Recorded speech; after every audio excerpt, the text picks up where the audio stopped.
What is happening, y'all? How is everybody doing? Good to see you guys.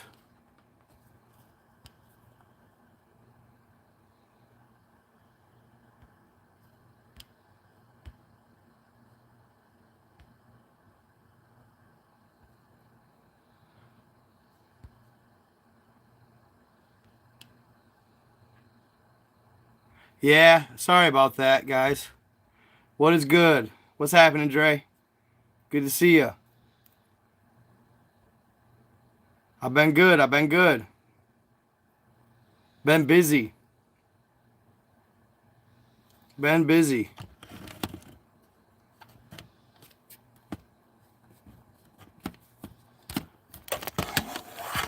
Hold up.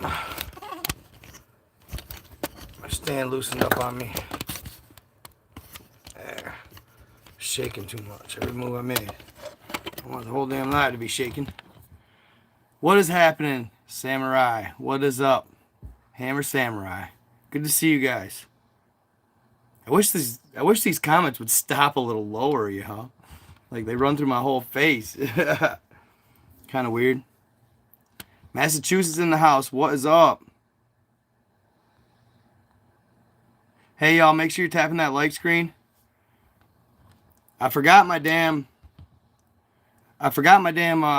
computer at home. Obviously, I'm back to my humble abode where I belong, you know. Yeah, make sure y'all hitting that like screen. Hit that like screen on TikTok, y'all. I know I haven't been live in a while, but how's everybody doing over there on YouTube? Have you guys been watching my my shorts lately? We got some good ones going. They're popping. So yeah, so basically, more or less figured out that, you know, I didn't really want to move back home, so I went back to my spot, my property where I own, and I'm living back in my camper, which to me, that's what I like. So I need my privacy, man. I can't do it. Yeah, you like the shorts, bro? Cool. I appreciate that. So I posted a short yesterday, right? Or it was my last post from last night. After I had found that face on Antarctica, which the face on Antarctica, actually I saw in another post, but by looking and watching his post, although he had the latitude and longitude covered up, I was able to find it, right? And I was like, wow, you know, and I started looking around and I saw all these different faces. Like all these different faces, okay? I started seeing, like I look at the face of the original face that I had found, that was very distinctive. That was very clear. Well, I started seeing trends of multiple faces that looked similar to that one, okay? Looked really similar to that one.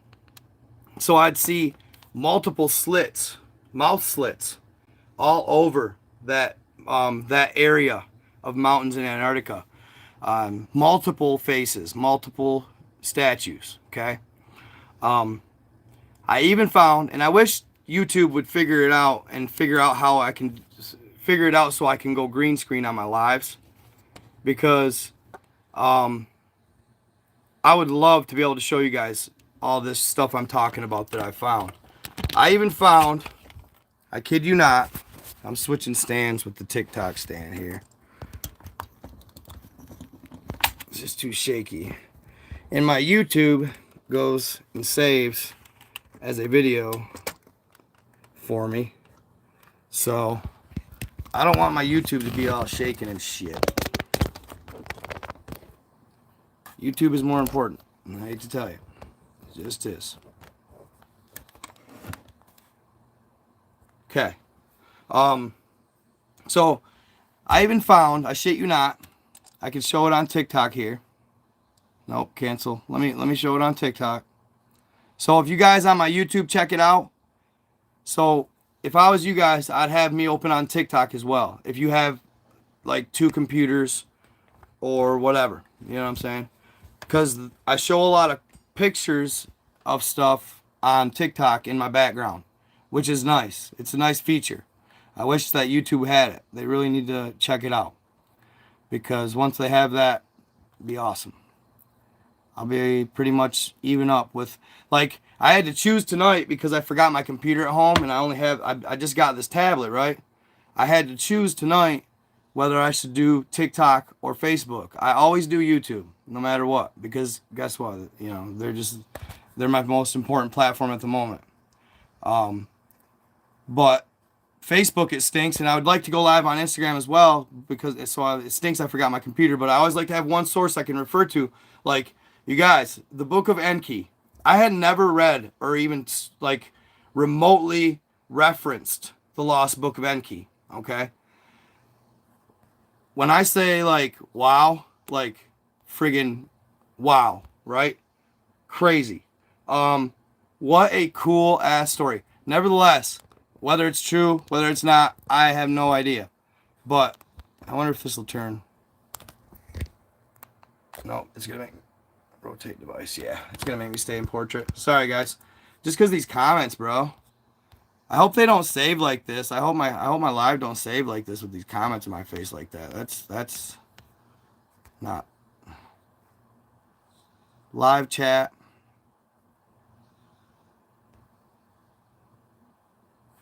Okay, this is live chat right here. See what happens in super chat. Some messages such as potential spam may not be visible. Top chat. Okay, sorry guys, sorry. So, when I started reading the Book of Enki, you guys, holy shit. What an eye-opener. An amazing read so far. And you guys, like, sorry to kind of jump off Antarctica, but I just want to say that's kind of just a prelude of what I'm going to talk about tonight. The origins of Earth, the whole story, it covers, and it's kind of weird because, you guys, it reads almost, it's a tough read. It's a tough read because the way it reads, their language is almost backwards to what ours is. Meaning, it sounds like Yoda. Kind of. Like, seriously. It sounds like Yoda. Like, so I'm just going to tell you guys, based on what I've seen in Antarctica, like, I don't know what it is, if I just have the vision or if I've just practiced a lot, but it seems like when I put these pictures in my background, most people have a hard time visualizing what I'm seeing. But I know, and once it clicks, people see it, but I know I am seeing what I'm seeing, okay? I am seeing what I'm seeing. I have seen so many things on Antarctica, and especially in that mountainous section on it'd be like the north side of it, okay? It actually changes color when you go over it, kind of. The things I have seen, like, no lie, you guys, it's nothing short of Star Wars. Some of the characters I've seen on Antarctica. The one I found last night was a true eye-opener. All right? The one I found last night was a true eye-opener. I kid you not. If you guys can't see it, I posted it on my shorts over on YouTube, because YouTube don't be, you know, community guideline violating and all that crap. I didn't even post it on TikTok because it's if you can't see, if it's too much, it's too much. But when I say this, you guys, yesterday on Antarctica, I was searching around. I found an ET. I believe it to be a mater, which Maityer, mater. They are a taller form of gray alien, and they're said to be the parasite of the universe. That all other ET factions look at them as parasites. Okay, meaning they're just bad. Essentially, they're just bad, right? They're evil, inherently evil. They've worked with the reptoids over time, supposedly. What I read, you know, like I say, everything is all my content's for entertainment purposes only. So whether you believe what I say or not is up to you. I'm just putting out there some interesting stuff that I find to be very fascinating. So Think about it, judge it, listen to it, decipher for yourself. I'm just going to feed you the information. When I was looking on Antarctica last night, I kid you not, I found a gray alien, okay, in a seat of some sort. It looked to me like it was an ejection seat, like it was a seat that was in a craft. It was half covered in snow. I can even show you the joystick on the seat. A joystick in his hand, one of his fingers coming up near the joystick. And you can see his head as well. And I actually even took the liberty of changing and altering the picture, changing the shading, so that, because it is hard to identify. It looks like shadows on Antarctica, or it looks like shadows on Google Earth.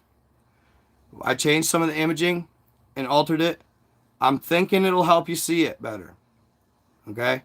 Now, maybe not. Who knows? But I can definitely show you the joystick. Okay? And at least that. But, yeah, no lie. And you guys, weirdest thing, I don't know if like it's off at all. But the size of him, I measured on the tool that they have on Google Earth. The size of him sitting down in that chair was 1,400 feet tall. After reading the Book of Enki a little bit, I haven't read it all, beings in old Earth, in old day, and even the spawn of our galaxy or our universe, right, were huge. Were huge. When I started reading about Tiamat and how Earth came to be, the hero Nibiru, I want to say he came from primordial waters somewhere. I got to reread it. That was a hard part for me to grasp. I kind of missed where Nibiru came from. All these planets' names were beings of old. They were not necessarily just planets. They were beings of old. Okay? And when I read that and how Earth came to be and the battle with Nibiru and Tiamat and how he split her in half, she was a female. He split her in half, made half of her, they called it the hammer belt, which is the asteroid belt. And then the other half of her was Earth. And they called it, and they even said, Earth should be rich in gold because she had gold running through her veins. And why do you think they call it veins of gold? Okay? So, is the Earth round? I don't know, but it's weird to think that the planets could have once been organic beings, like living entities, all the planets, right? But a part of me kind of leans towards maybe in the galaxy early on there were massive beings in existence that went to war, and that's how Tiamat ended, became the asteroid belt. Other half came Earth, and she had gold running through her veins. It's just a really fascinating read. Should you take it literally? I don't know. I guess that's on you. I mean, I just try to ponder everything and say, well, how could it be real? Like, how could this story be factual? You know what I'm saying? What scenario per se would it be possibly real, right? So I don't know. That's just how I wrap my head around things. They don't write these texts for no reason. They're not just, they're stories, and they're great. Supposedly folklore, mythological. I hate to say it, but no, they're not. You know what I'm saying? Like, that's just flat out. When you have multiple myths told the same throughout all the world in all kinds of different places, you get truth. In some way, shape, or form. I was reading about Yggdrasil. Yggdrasil, the tree that was so large it spanned the entire its roots spanned the entire earth. Okay, that was a very interesting read as well. That was supposedly this Yggdrasil means Odin's like steed or something like that. Supposedly he had actually hung himself from that tree and all kinds of stuff. It was a very interesting read. Asgard was at the top, and then other planets. Then there was Midgard, and then there was at the bottom there was basically hell, kind of. But yeah, that was kind of cool as well. So I've been kind of dabbling, and I looked into Gog and Magog as well. That was insane. Did you guys know that Alexander the Great had a great part and a huge part in building the Great Wall of China? I never knew that. I didn't know that until like recently. You know what I'm saying? Like within the last year. Alexander the Great had played a large role in building the Great Wall of China. In the iron gates that were supposed to keep out Gog and Magog. Now, who were Gog and Magog? And they supposedly had a army of horde, basically. And they were keeping them out. Somebody sent me a picture today, or not a picture, but a entry today, right? This Dutch explorer. And this is kind of in relation to the horde, and it makes me wonder if his horde could have been these beings. This Dutch explorer wrote of these giants of Brazil, okay? Giants of Brazil. That's cool on that 333. I just realized that, my guy. I appreciate that. These giants in Brazil that had no social etiquette. They had no love. They were complete savages. He said they would basically hunt and just wait for anything to eat. Animal, man, it didn't matter. It said they traveled solo. They couldn't even hunt together. They couldn't even gather to hunt in their community. It said they would... I always hesitate to say stuff on TikTok. It said they would get the embryos from their women. You know what I'm saying?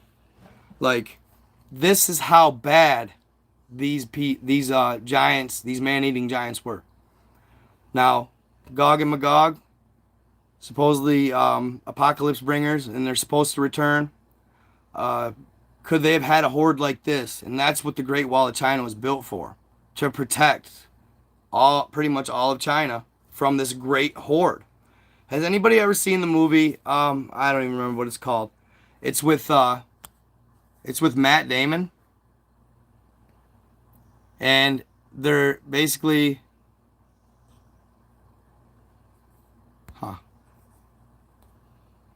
okay, all messages are visible. I want to see the messages. So if I have to deal with it in my face, I guess that's just how it's got to be.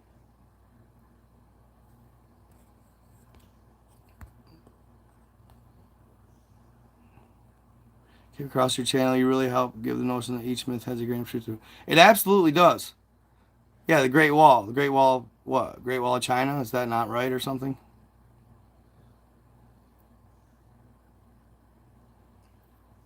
So, all this myth, all this folklore, you guys. And then I was doing some research on Atlantis as well.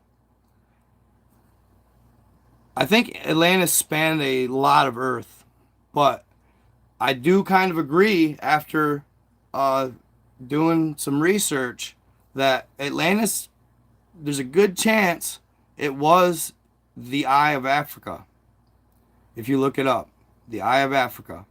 Okay? And why I say that, in the Book of Enki, okay, they talk about the Great Deluge, the last Great Deluge. And there was an older brother of the son of, I want to say he was the son of Anu. Okay? I'm not 100%. I got to do some more research and reading on it. I'm pretty fresh in it, but it's really, really interesting. And I'm actually going to start reading it. I'm just going to read it word for word, like verbatim for you guys in a second, because it's really interesting. But they talk of this older brother who was angry with his stance or his stature on Earth, who wanted to more or less take it over. Okay? Well, they debate, and Enki and Enlil. See, now people always say one of them is God and one of them is Satan.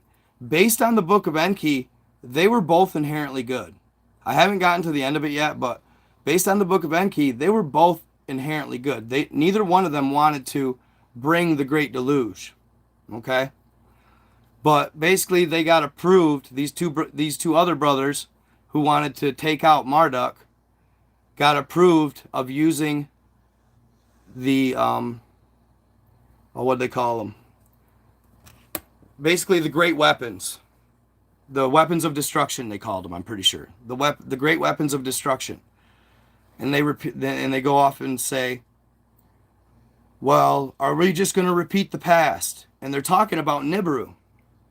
In Nibiru, once upon a time, these great weapons of destruction were used there, and they wrecked the planet. Okay? Well, they get approved to use these weapons, and they are shown by, I want to say it was Enlil, where they are. So they get this great weapon, and they fire it on Earth. And it specifically said it turns all into more or less dust, into fines. You know what I'm saying? There's nothing left. Well, take a look at Africa, the northernmost part of Africa on Google Earth.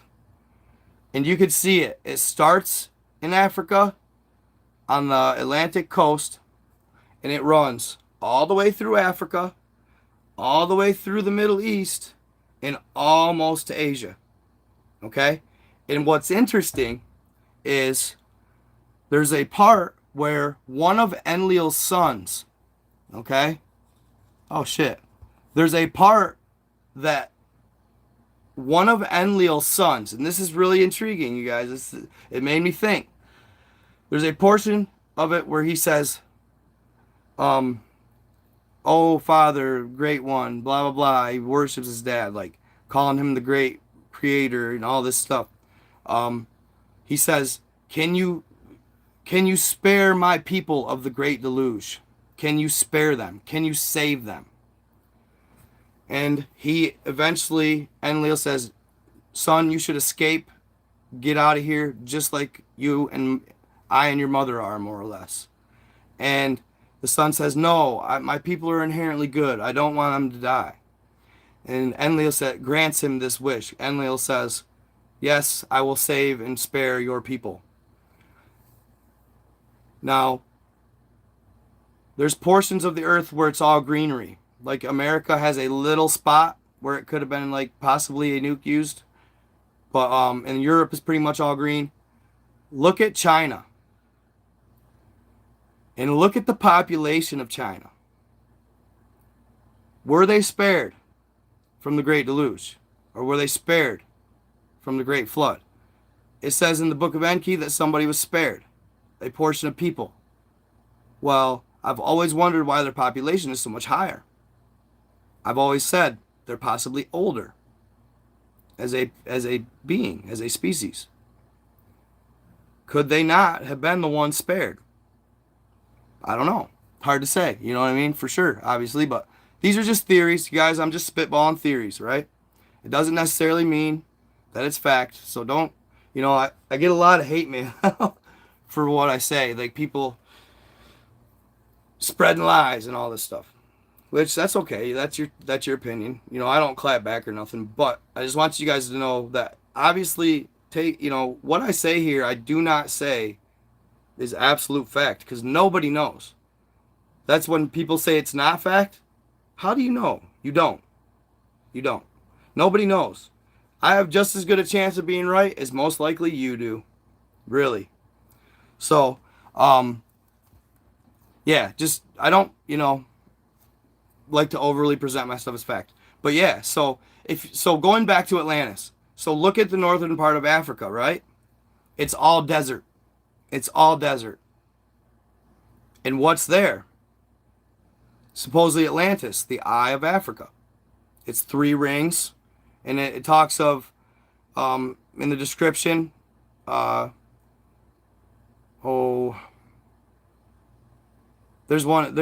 forget who described it. One of the older philosophers described it. I forget who described it, but he described it as such, having 3 floating rings in the sea, in the open. You know what I'm saying? So the description fits. The description fits very well, and the lay of the land with all of the pure desert sand, like as if a nuke went off. Okay. Not only that, you guys, this is kind of a touchy one. This is a touchy subject a little bit. But if you go look at China, if you go look at Africa, right? In history, it is said that the Atlanteans, Plato, thank you. I kept wanting to say Pontius Pilate, but he was the one that ordered the crucifixion of Jesus. Plato, thank you guys. You guys are always there to help. I appreciate you. So yeah, Plato wrote about Atlantis. But I read that in the early days when the Atlanteans went evil, when the Atlanteans turned into wanting to be enslavers of man, all this stuff, okay? And went to war with the good faction of Lemurians, etc. It talked of the Atlanteans getting manipulated by these higher beings, these evil beings, these evil entities. Thank you guys. So these evil beings, yeah, any donations you guys over here on YouTube, much love, man. Much love. I appreciate you. And same with TikTok. I started out with 300, but when you start talking about myths being real, people skeet real quick. They're out. I don't care. You want to stay asleep. That's on you. So I read that the Atlanteans, they started working with evil alien factions. Okay? And they figured out how to open a Stargate for these said evil alien factions. Okay? When they opened this Stargate, basically, so I'm going to tell you right now, basically, these evil alien factions like the Maters, the Reptilians, etc., okay? When they convince people, like even today, how it's said that the certain things are corrupt and they're infiltrated, right? Devil worshipping, selling soul type stuff, okay? What these people don't realize is whenever an evil faction is trying to get you to do their bidding, they're promising you all of this stuff, all of these riches, all this fame and fortune, right? They have a goal here that precedes anything and any one of mankind, even the ones they get to do their bidding. There's an end game, and they aren't involved. They don't realize they're being tricked. They're being tricked, and they're going to get duped at the end. They're not going to live this great life that they are promised. They're not going to be kings in hell or whatever. They're not. They're going to be tortured, and they're going to be, you know, I mean, they won't even be in existence. There's an agenda, and you're not a part of it. That's what they don't realize. So when the Atlanteans were duped into opening the Stargate for the Reptilians, they sent meteors through the Stargate. Okay? And these meteors contained a substance. They call it Vril. Vril. If you want to look it up further than that, go ahead. But it's touchy to talk about. But they sent this, and it was on these meteors. And basically, Vril is produced by the planet that it is on. Vril is produced, and it's a substance that is It's organic. It is living. Okay. And it adheres and it forms to what is around it. If it's inherently good around it, it'll be good. If it's opposite, it'll be the opposite, evil. Earth produces inherently good Vril. It becomes one with man, opens the heart, puts empathy out there, love and light. Other planets born of evil produce this evil Vril. Only has 3 attributes: sexual, human, and mind, instead of all 7 chakras. Okay? Service of others, exactly. Help thy neighbor. That's Earth's primordial goo. All right? Well, when they opened that Stargate and they sent all that goo into Africa, and because that's the central place where the Atlanteans resided, who were what? Already flowing to the dark. So they sent this goo. And if you guys go look, take a look on Google Earth. Look at how black the landscape is in Africa. Look at how black it is. It is black in a lot of places. That's where they hit hardest, all those meteors. And that's why I still think Africa has a lot of troubles to this day. It's contaminated. Just a thought. Just a thought.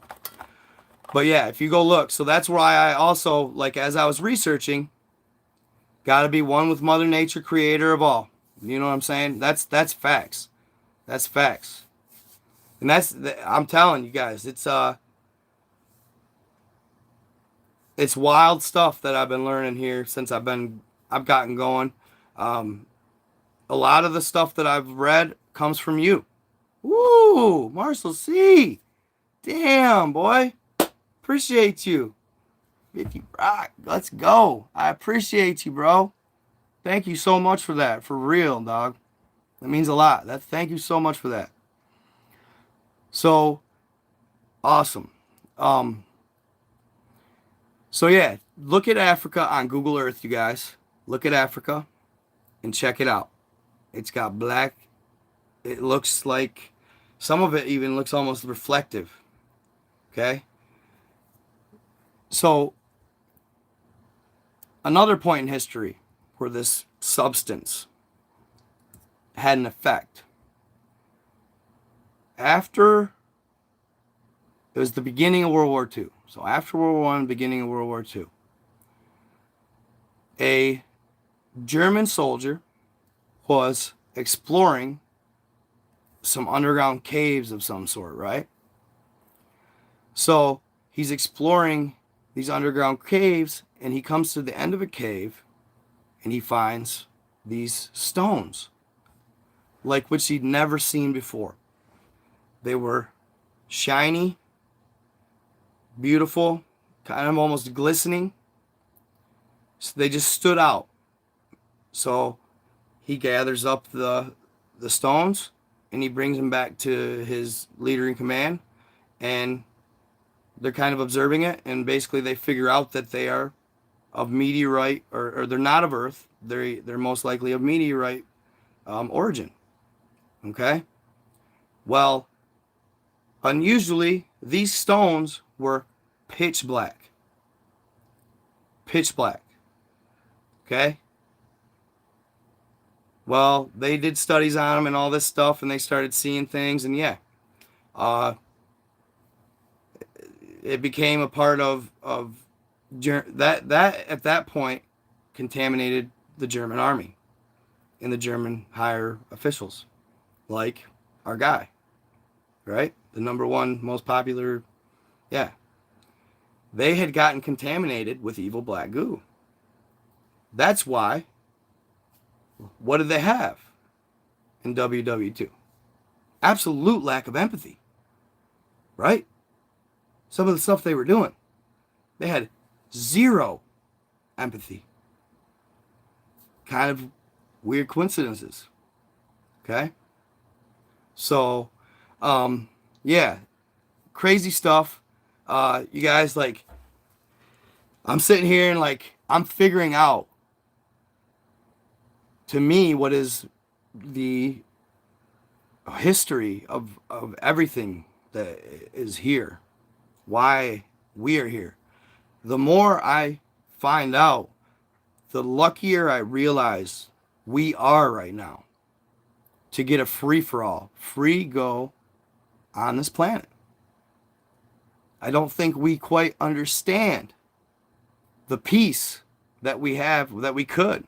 The luck, how lucky we are to be here and not be, and how lucky we are to be here to fight amongst ourselves when there are much more fierce and greater adversaries that we could have out there. Our little run here, it isn't going to continue forever. All right? One of these days, our protection, our little bubble, it's going to burst. And it's going to be a free-for-all on who gets Earth first. You know what I'm saying? I'm hoping.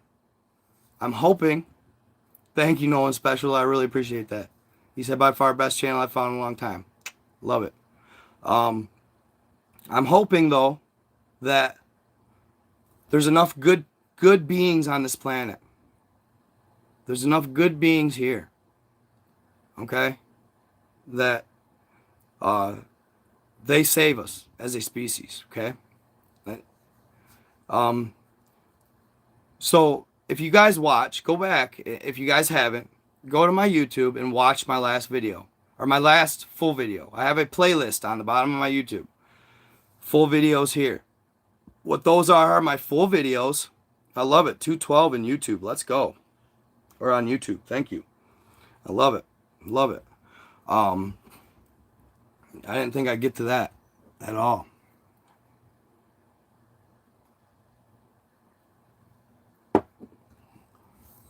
Go to my page. Okay? Sometimes I gotta watch it.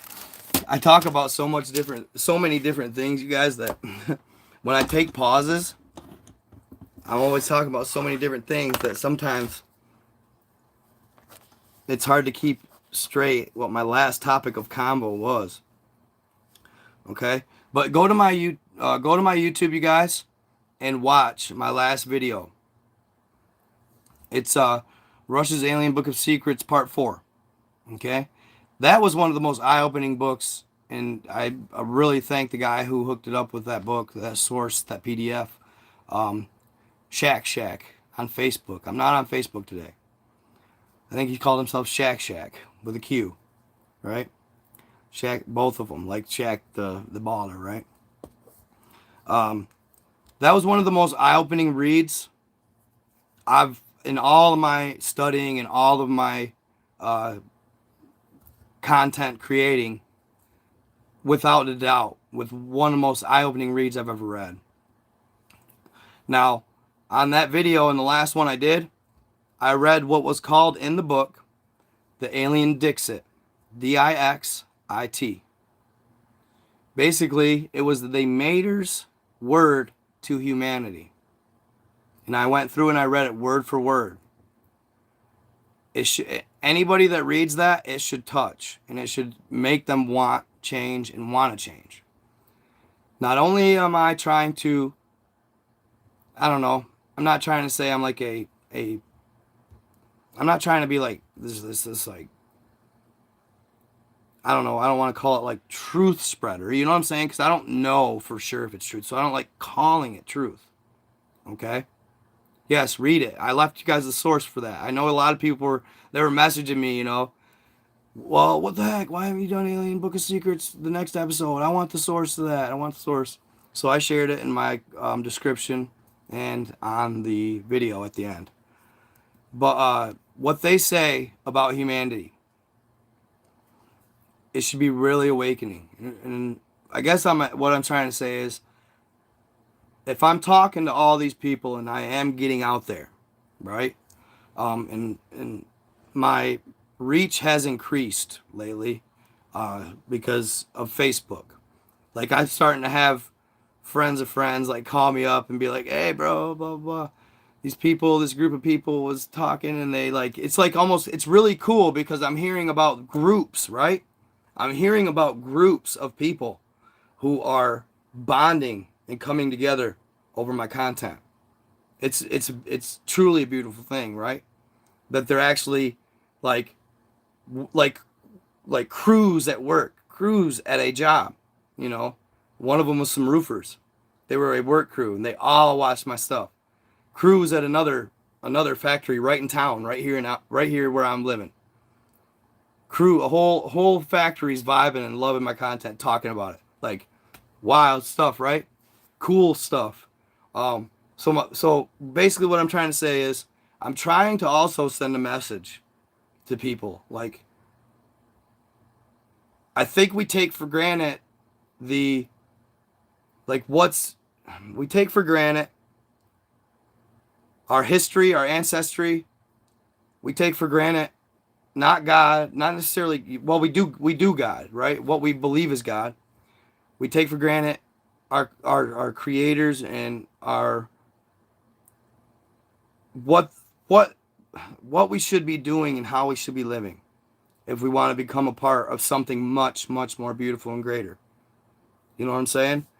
And all that is, it's simple. It's so simple, bro. Yes, I am on Telegram. It's so simple. You guys, we got to stop thinking evil, negative thoughts. No matter what you do, try not to do that. No matter how people are treating you or how someone is acting towards you, what they're saying about you, stop worrying about it. Let me tell you this. Somebody told me this, and it was one of the greatest things I had ever been told by somebody, a close friend. She said, what other people think of you is none of your business. Best thing I've ever heard. What other people think of you is none of your business. So it's, like I said, it's simple. Even if you don't believe in God, and that's okay if you don't, that's on you, or an ultimate creator, or anything after this life. Even if you don't believe in that, there is something to be said about having inherent goodness in your heart, treating others with inherent goodness. You know what somebody told me the other day? If we taught every child to meditate, there would be world peace within, like, I want to say 100 years, something like that. If we taught every child to meditate, there would be world peace within 100 years. That's wild to me. I never heard that. So find it in yourself, no matter what the situation, no matter who or what is doing what. It don't matter. Just try to be good. When you want to get vengeance, don't. When you want 100 days. 100 days, she said. 100 days. What? Okay. 100 days. Wild. So let me recant that. If you taught every child in the world to meditate, there would be world peace within 100 days. I was way off. But that's crazy, right? That's crazy. So I guess ultimately, I love to share these cool stories, and I love to share the history of what we got going on here. But there's also a greater cause to what I'm doing, guys. 5% of the entire population, if we get them on that page, then 5D, consciousness, inherent goodness will just like a wave over the planet. So think about it. But yeah, go back and check that video and read that alien Dixit, what they say to us, and read all the way through it. It's really intriguing. It's a great read.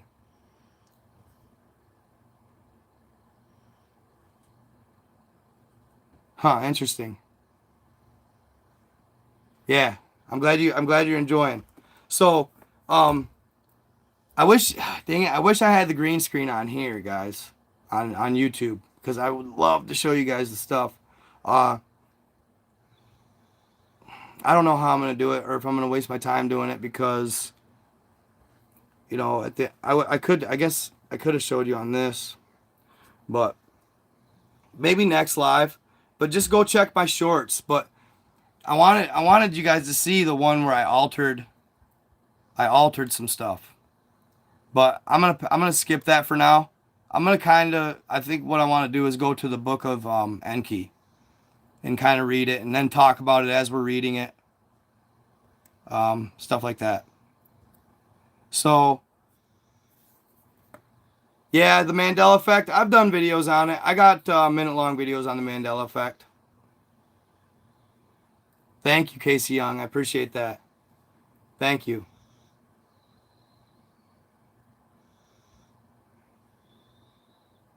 Yeah, Enki and Enlil. Enkidu. Cool.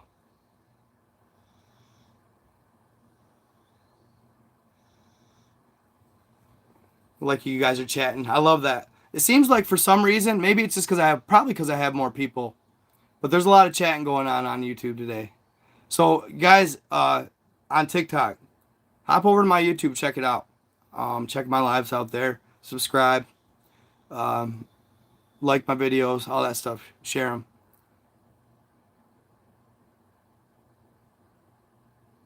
From Central Florida, awesome.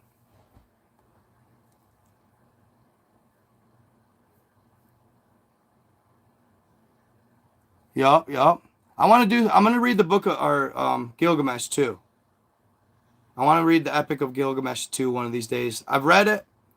Um, it's one of those reads that you want to read twice, take notes. But no, the Book of Enki. Here we go, guys. This book is so awesome, dude. It's written by Zachariah Sitchin, and it's supposedly off the ancient Sumerian tablets. Okay, the Lost Book of Enki. It's one of the works they thought was lost, but it was not. Unfortunately, there's been a lot of lost books throughout history. So, the words of Lord Enki, synopsis of the first tablet.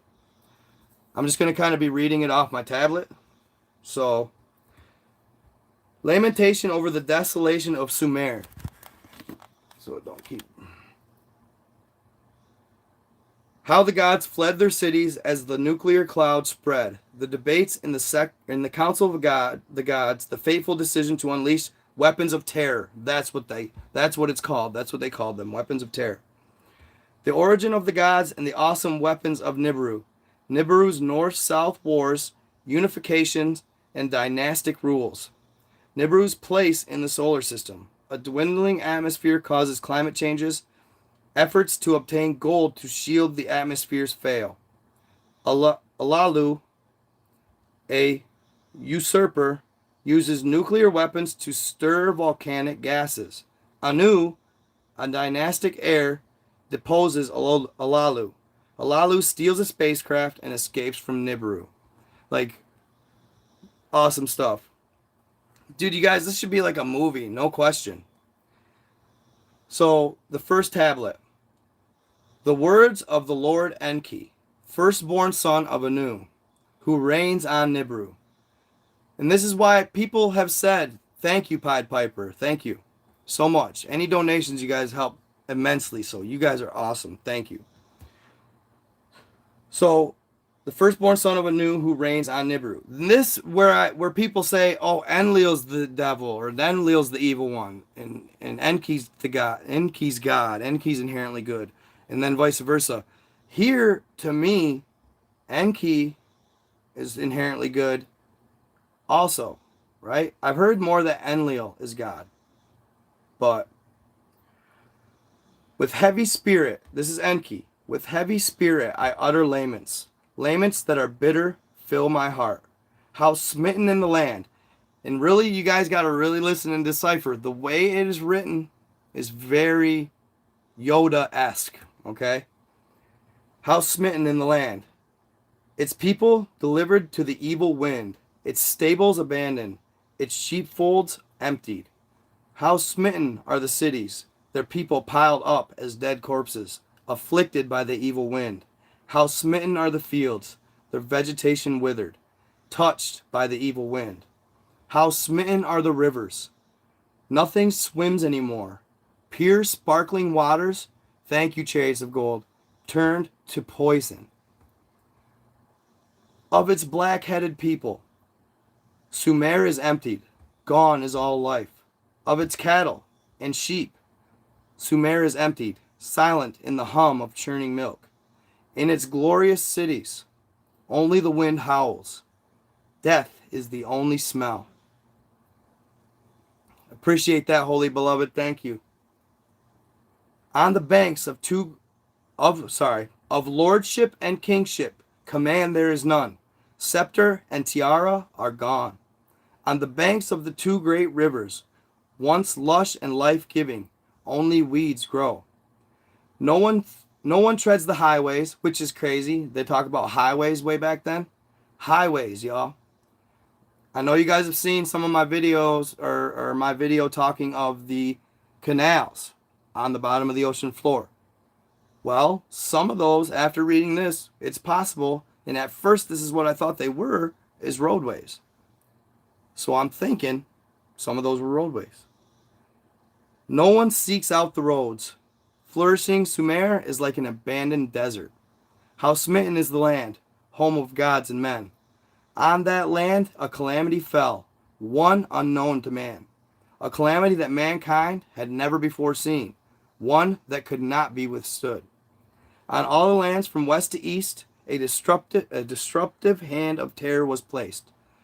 The gods in their cities were helpless as men. An evil wind, a storm born in a distant plain, a great calamity wrought in its path. A death-dealing wind, born in the west, its way to the east has made, its course set by fate. A storm devouring as the deluge, by wind and not by water, a destroyer, by poisoned air, not tidal waves, overwhelming. By fate, not destiny, was it engendered, the great gods in their council, the great calamity had caused. By Enlil and by Niharsag, it was permitted. So by Enlil and by, it's spelled like this, Ninharsig. Ninharsig.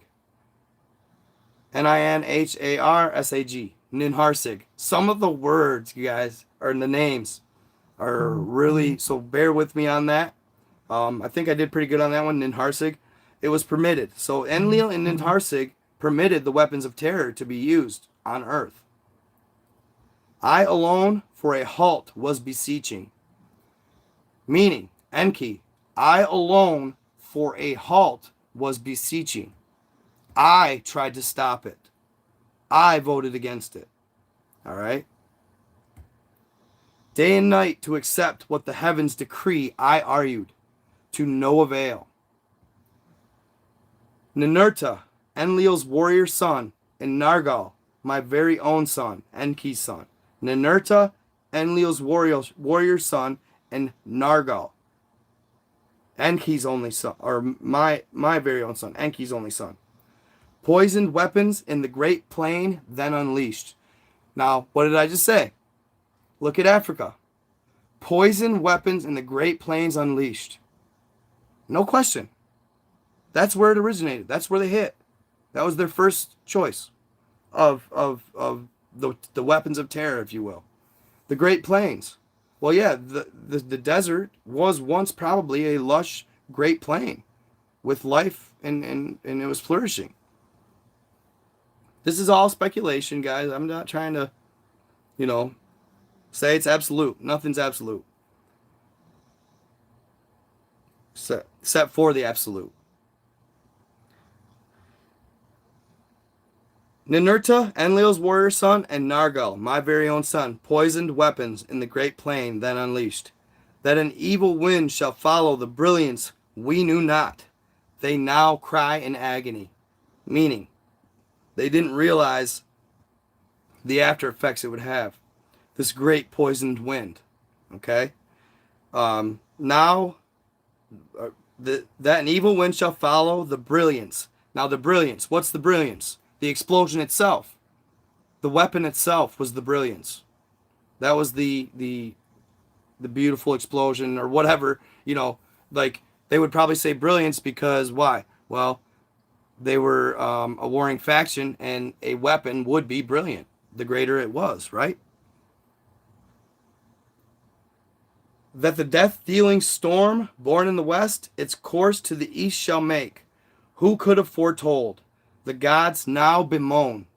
So all the gods that did this are regretting it instantly.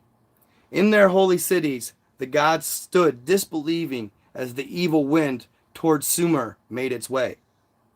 One after another, the gods fled their cities, their temples abandoned in the wind.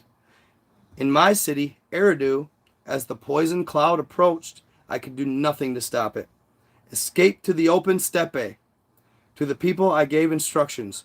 With Ninki, my spouse, the city I abandoned. So he abandoned Eridu.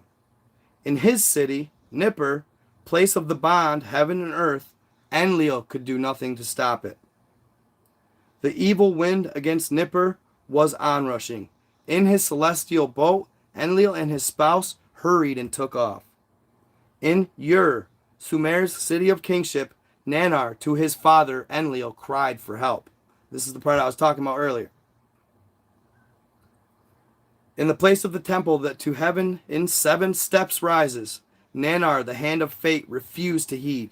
My father who begot me, great God who to Ur had granted kingship, turn the evil wind away, Nanar pleaded. Great God who decrees the fates, let Ur and its people be spared. Your praises to continue, Nanar appealed. Enlil answered his son Nanar, noble son, your wondrous city kingship was granted. Eternal reign, it was not granted. Take hold of your spouse, Ningai, flee the city, even I who decrees fates, its destiny I cannot bend. Thus did Enlil my brother speak. Alas, alas, not a destiny it was. A calamity none greater since the deluge gods and earthlings has befallen. Alas, not a destiny it was. The great deluge was destined to happen. The great calamity of the death-dealing storm was not. By the breach of a vow, by a council decision, it was caused. By weapons of terror was it created. By a decision, not destiny, were the poisoned weapons unleashed. By deliberation was the lot cast. Against Marduk, my firstborn. Hold on. Okay, so that's actually Enlil's firstborn. Against Marduk, my firstborn, did the 2 sons destruction direct. Vengeance was in their hearts. Ascendancy is not Marduk's to grasp. Enlil ascendancy. Hear that? Ascendancy. Ascending to the higher realms. Ultimately, as beings in this world, this galaxy, or as beings in this universe. And I think we're missing this as mankind. The ultimate goal is ascendancy in the spirit world, spirit realm, in the energy realm, to become a higher energy being, a all-knowing, a loving energy being, to ascend the levels, that's proof right there. Ascendancy is not Marduk's to grasp. Enlil's firstborn son shouted. Or Enlil's firstborn shouted. With what? Oh, sorry. Let me rewind. Enki's firstborn son was Marduk, not Enlil's. I apologize for that. I misread it. Enki. Against Marduk, my firstborn, Enki's. I read that wrong, so I apologize. Did the 2 sons destruction direct, vengeance in their hearts. Ascendancy is not Marduk's to grasp. Enlil's firstborn son shouted. Okay? With weapons I shall oppose him, Ninurta said. Of people he raised an army. Babilai as Earth's navel to declare. Nargal, Marduk's brother, so shouted. In the council of the great gods, words of venom were spread. Day and night I raised my opposing voice. Peace I counseled, deploring haste. For the second time the people have raised in his heavenly image. Why does opposing continue? I asked in pleading. Have all the instruments been checked? Did not the era of Marduk in the heavens arrive? I once more inquired. Ningishida, my very son, other signs of heaven sighted. His heart I knew. Marduk's injustice to him could not forgive. Nanar to Enlil on earth firstborn, on earthborn. Nanar to Enlil on earthborn was unrelenting too. Marduk, my temple in the north city, his own abode he made. So basically, what it's saying is, Enlil's earthborn son, Enki's firstborn Marduk, took his temple, my temple in the north city, his own abode he made. So Marduk, Enki's firstborn, took over and stole Nanar, Enlil's earthborn city temple, and made it his abode. So he had vengeance in his heart. He was angry. Okay? Ishkir, Enlil's youngest, punishment he demanded. In my lands to whore after him the people he made, he said. So his people that he made are now in his lands. And they're actually bad. They're like sinners. Utu, son of Nanar, at Marduk's son Nabu, his wrath directed. The place of the celestial chariots he tried to seize. The place of the celestial chariots he tried to seize. Marduk. Meaning he tried to steal their celestial chariots, meaning space-born or space-traveling chariots. Marduk tried to seize a place where all their space-traveling equipment or flying equipment was, which they call them chariots, which is cool, celestial chariots. Pretty interesting stuff. So he tried to steal those as well.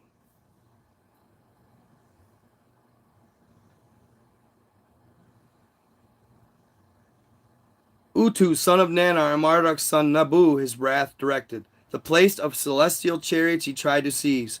Inanna, twin of Utu, was furious of all. The punishment of Marduk for killing of her beloved Dumuzi she still demanded. Ninharsag, mother of gods and men, her gaze diverted. Why is Marduk not here? She only said. Gibil, my own son, with gloom replied, Marduk has all entries put aside. By the signs of heaven, his supremacy he claims. Which, this is interesting. I'm trying to figure out who Marduk is. Like, so far to me, he's sounding like Lucifer. But I'm not sure. There's a lot more to read, to decipher. Only with weapons will Marduk be stopped, Ninurta, Enlil's firstborn son, shouted. Utu, about protecting the place of celestial chariots, was concerned. In Marduk's hands it must not fall. So he said. Nergai, lord of the lower domain, ferociously was demanding, let the old weapons of terror for obliteration be used. At my own son I gazed in disbelief. That was his son. For brother against brother, the terror weapons have been forsworn. Instead of consent, there was silence. In the silence, Enlil opened his mouth. Punishment there must be, like birds without wings, the evildoers shall be. Marduk and Nabu, us of heritage are depriving. Marduk and Nabu, us of heritage are depriving. Let them of the place of the celestial chariots be deprived. Let the place be scorched to oblivion, Ninurta shouted. The one who scorches, let me be. See how they say it? And it's kind of like, it sounds like Yoda. Let the place be scorched to oblivion, Ninurta shouted. The one who scorches it, let me be. Excited, Nergal stood up and shouted, "Let the evildoer cities also be upheaved. The sinning cities let me obliterate. Let the annihilator be my name thereafter, or my name thereafter be. The earthlings, by us created, must not be harmed. The righteous with the sinners must not be perished." I forcefully said. That was Enki. Ninharsag, my creating helpmate, was consenting. The matter is between the gods, alone to settle. The people must not be harmed. Okay, did you hear what he just said? Ninharsag, my creating helpmate, was consenting. The matter is between the gods alone to settle. The people must not be harmed. And he just admitted to creating mankind. Right there. Ninharsag, my creating helpmate, was consenting. So, Enki just admitted to creating mankind. Pretty interesting. Anu from the celestial abode to the discussions was giving much heed. Anu, who determines fates, from his celestial abode, his voice made heard. So Anu wasn't at the, physically at the council meeting. I know it does sound like Cain and Abel. You're absolutely right. Interesting, huh? Interesting. So Anu, it's saying his celestial abode, from his celestial abode, his voice made heard, meaning that Anu was communicating from Nibiru, which I thought, it's kind of a neat detail. Let the weapons of terror be this once used. Let the place of the rocket ships be obliterated. Let the people be spared. Let Ninurta the Scorcher be. Let Nergal be the annihilator. So did Enlil the decision announce. So to me, Enlil was a fate giver. So to me, it seems as if Enlil was in fact the prime or supreme leader of Earth. Okay, that's kind of what I'm gathering from this. Enlil was the supreme leader. Nergal, as he went by me, his gaze averted. So, Enki's son Nergal, when he walked by him, his gaze averted, because he was ashamed that his son wanted to do this. Alas, I cried out without words, brother has turned against brother. Are the prior times fated to repeat? What's he saying there? What's Enki saying there? Alas, I cried without words, brother has turned against brother. Are the prior times fated to repeat? He's talking about Nibiru. Brother against brother. Weapons of terror. That was Nibiru's demise. Right? Appreciate that, David Lambert. Oh, shit. My bad.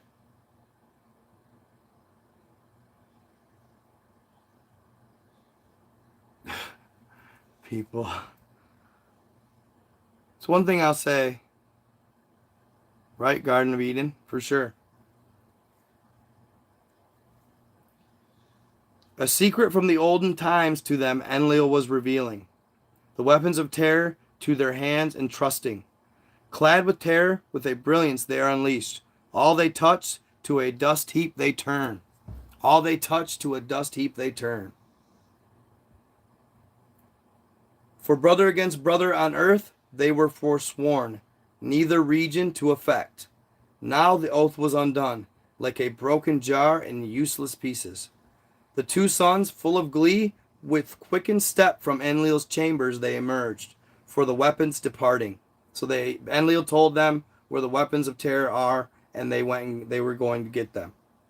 All right? Like, they acted like little kids, full of glee. The other gods turned back to their cities.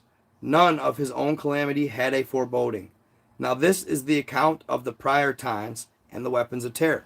So, from there, they kind of do like a prequel chapter of what happened before all this happened with Earth and everything like that. So, this is kind of, they call it prior times. Old times, they kind of explain it. Like the beginning was the beginning of Earth. Prior times was before, or what happened at Nibiru. In old times were maybe like planet Tiamat and all that stuff, I think. So before the prior times, okay, so before the prior times was the beginning. There you go. They explain it. Sorry, I should explain it in the next sentence, silly me. Before the prior times was the beginning. After the prior times were the olden times. In the olden times, the gods came to earth and created earthlings. In the prior times, none of the gods was on earth, nor were earthlings yet fashioned. In prior times, the abode of the gods was on their own planet. Nibiru is its name.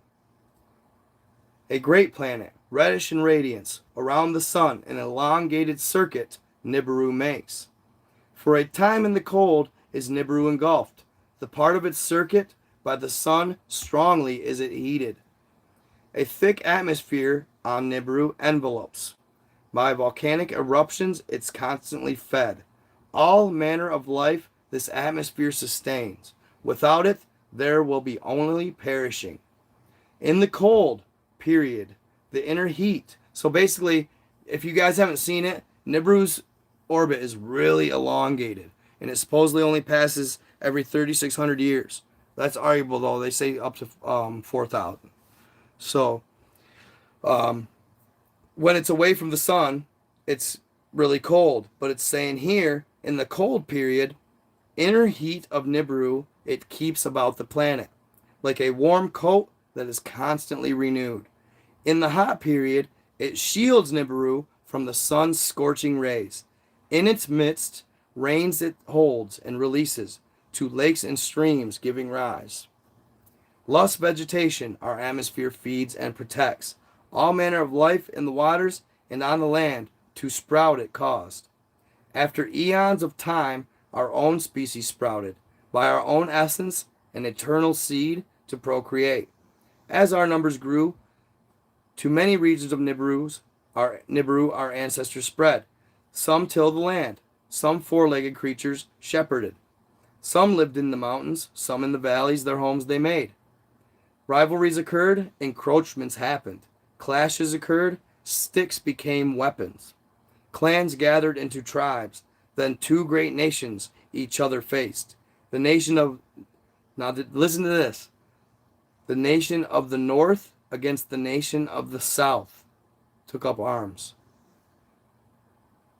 Game of Thrones. What was held by hand to thrusting missiles was turned.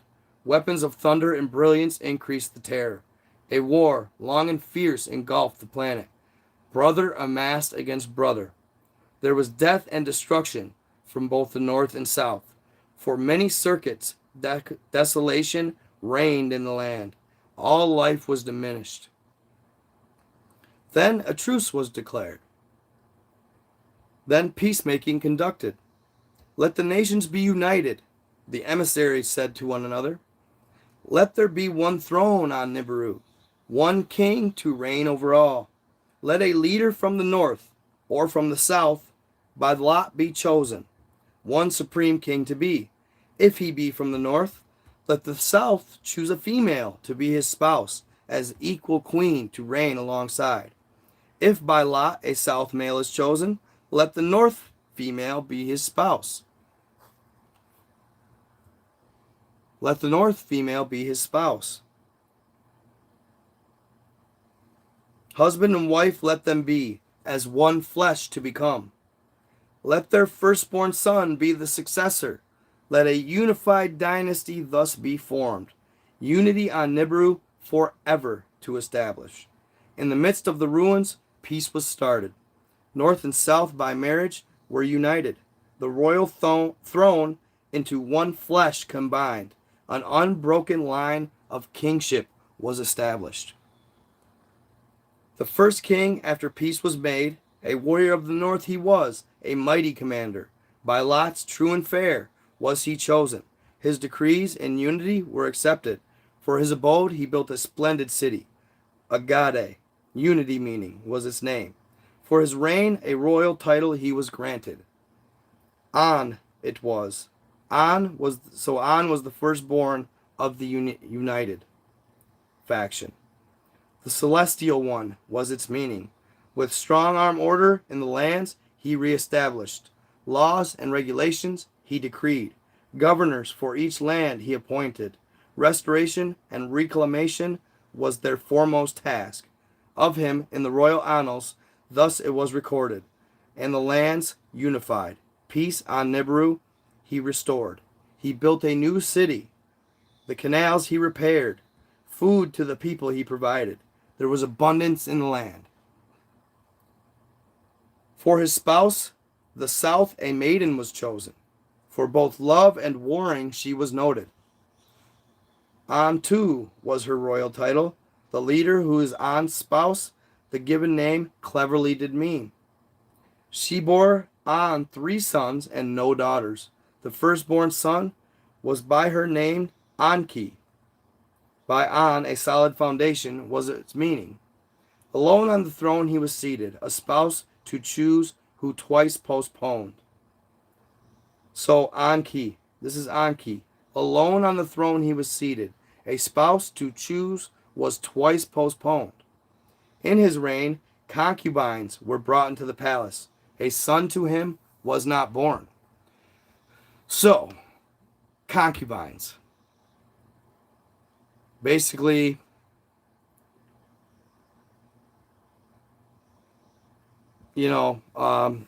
concubines were brought to the throne. And they talk about this, you guys. Concubines were basically like randoms. Kind of without putting it any worse. Like randoms. Yeah, lots of girlfriends. Thank you, holy beloved. We'll see you later.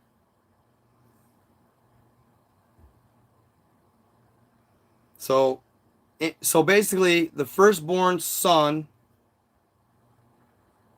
of Enki, got the throne, but he cannot seem to have a child. In his reign, concubines were brought into the palace. A son to him was not born. The dynasty thus begun was by the death of Enki disrupted. On the foundation, no offspring followed. The middle son, though not the firstborn, the legal heir was pronounced.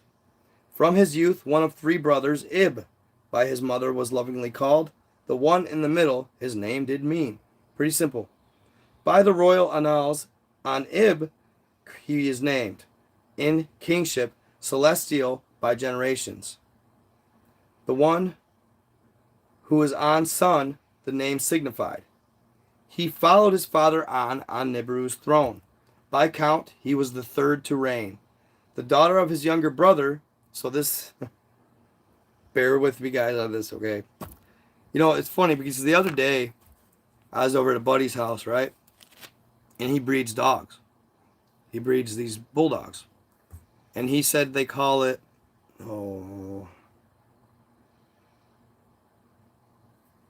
what did he call it? It's basically, so basically this is how it works. If it's kind of the same concept here is why I'm using this example. Purebred breeders, okay?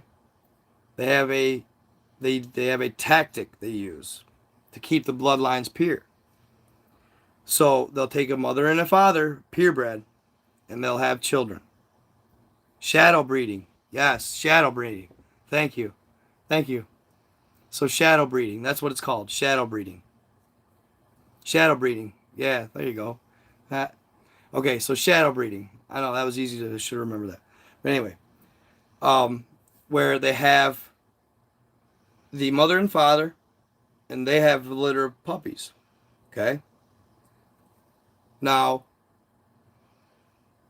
if the mother has a litter and has boys, female dogs, and male dogs, the mother can't breed with the son they won't come out right.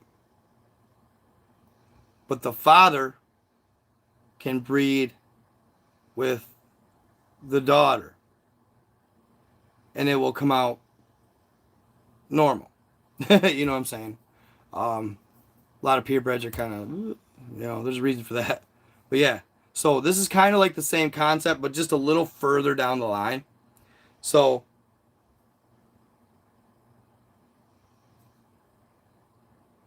okay, hold on. Okay, his spouse, a son. Okay, hold on. Vinil's son, by the way, he followed his father. The daughter of his younger brother. Okay, so he followed his father on Nibiru's throne. This is Anib, the middle child. By count, he was the third to reign. The daughter of his younger brother, he chose to be his spouse. Nin-Ib, she was called. The Lady of Ib. The hell? How's it doing that? Nin-Ib. So, the Lady of Ib. A son to Anib by Nin-Ib was born. The successor on the throne he was. The fourth by the count of kings. By the royal name Anshar Gal he wished himself to be known. An's prince, who is the greatest of princes, meaning.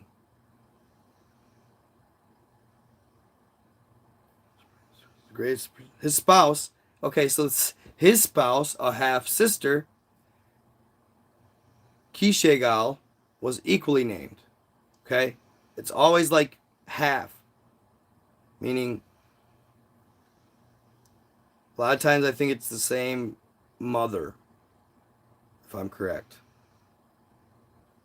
Or same, yeah, I don't know.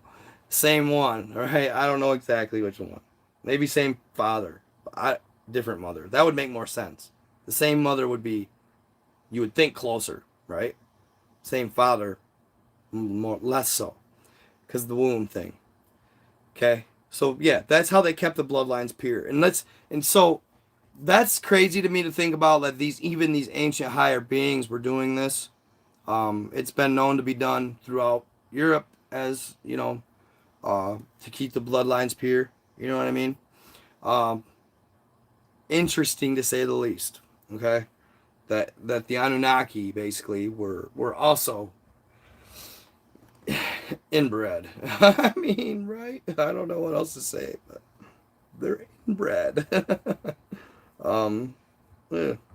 So his spouse, half sister, Kishegal, was equally named. Knowledge and understanding were his chief ambition. The ways of the heavens he assiduously studied. The great circuit of Nibiru he studied. Its length a shar to be he fixed. As 1 year of Nibiru was the measure, by it the royal reigns to be numbered and recorded. The shar to 10 portions he divided. 2 festivals thereby he pronounced. When nearest to the sun's quarters, a festival of warmth was celebrated. When to its far abode Nibiru was distanced, the festival of coolness was decreed. Replacing all olden festivals of tribes and nations, to unify the people, the 2 were established. Laws of husband and wife, of sons and daughters, by decree he established. Customs from the first tribes he proclaimed for the whole land. From the wars, females greatly outnumbered the males. Decrees he made. 1 male to have more than 1 female for knowing. By law, 1 wife as official spouse to be chosen.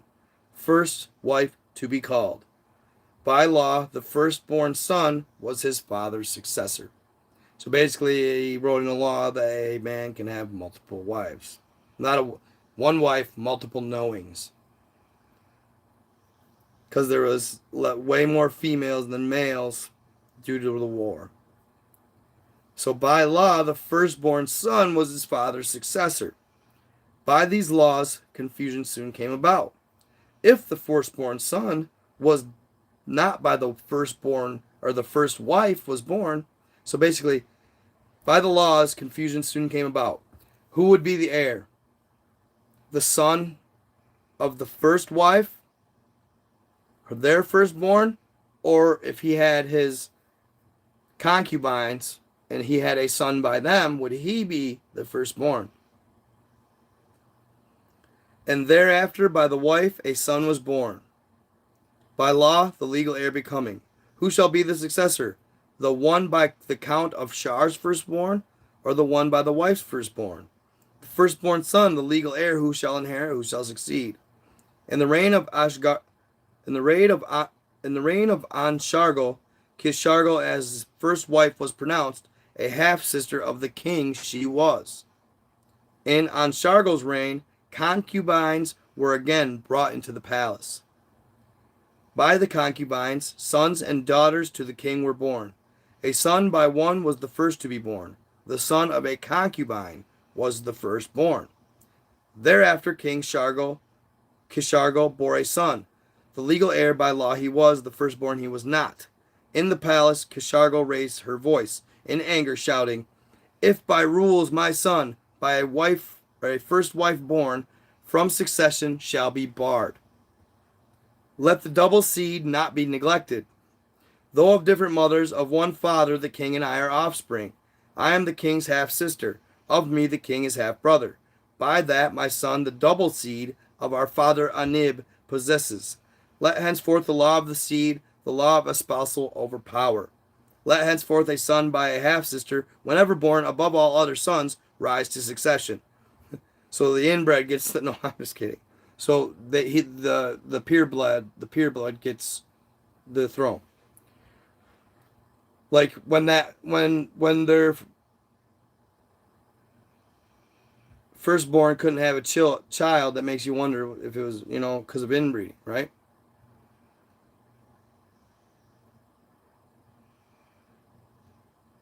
Let henceforth a half-sister, whenever born, above all other sons, rise to succession. On Sargo contemplating the law of the seed, he embraced with favor. Confusion of spouse and concubines, of marriage and divorce, it would be avoided.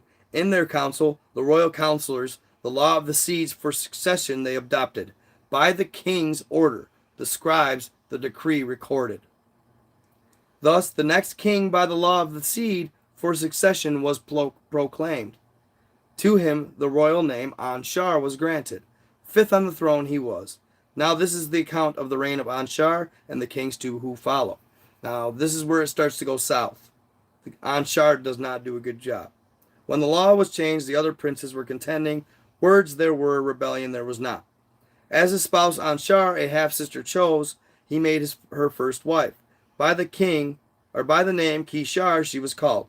Thus was by this law the dynasty continued.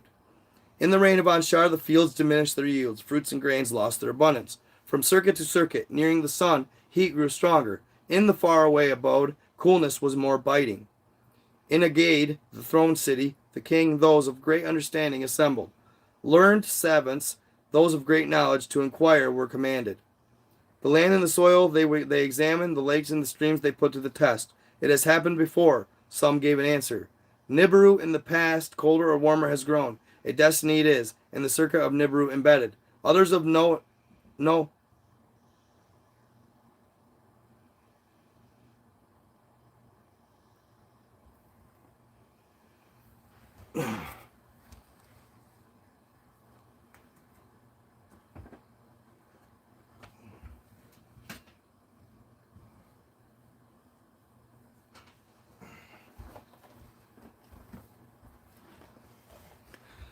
So on a weird tip, you guys. Sorry, I just thought I heard something. Um, I don't even know, man. What? It's like weird. Once in a while, dude.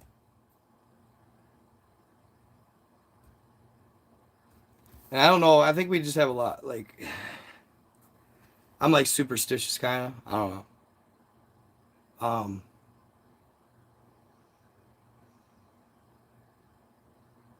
I'm superstitious, so a little bit. So, like once in a while, like when I'm getting into some really more edgy stuff,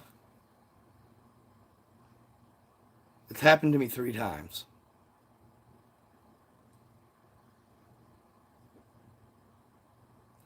It's happened to me 3 times.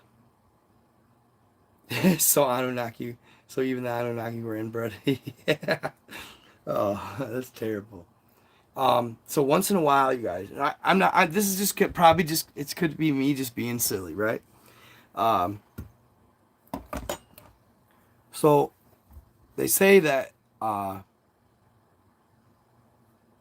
the um, the occult, right? I don't like saying their name because TikTok, but the Illuma, right? Which is supposedly ran by the reptilians. So once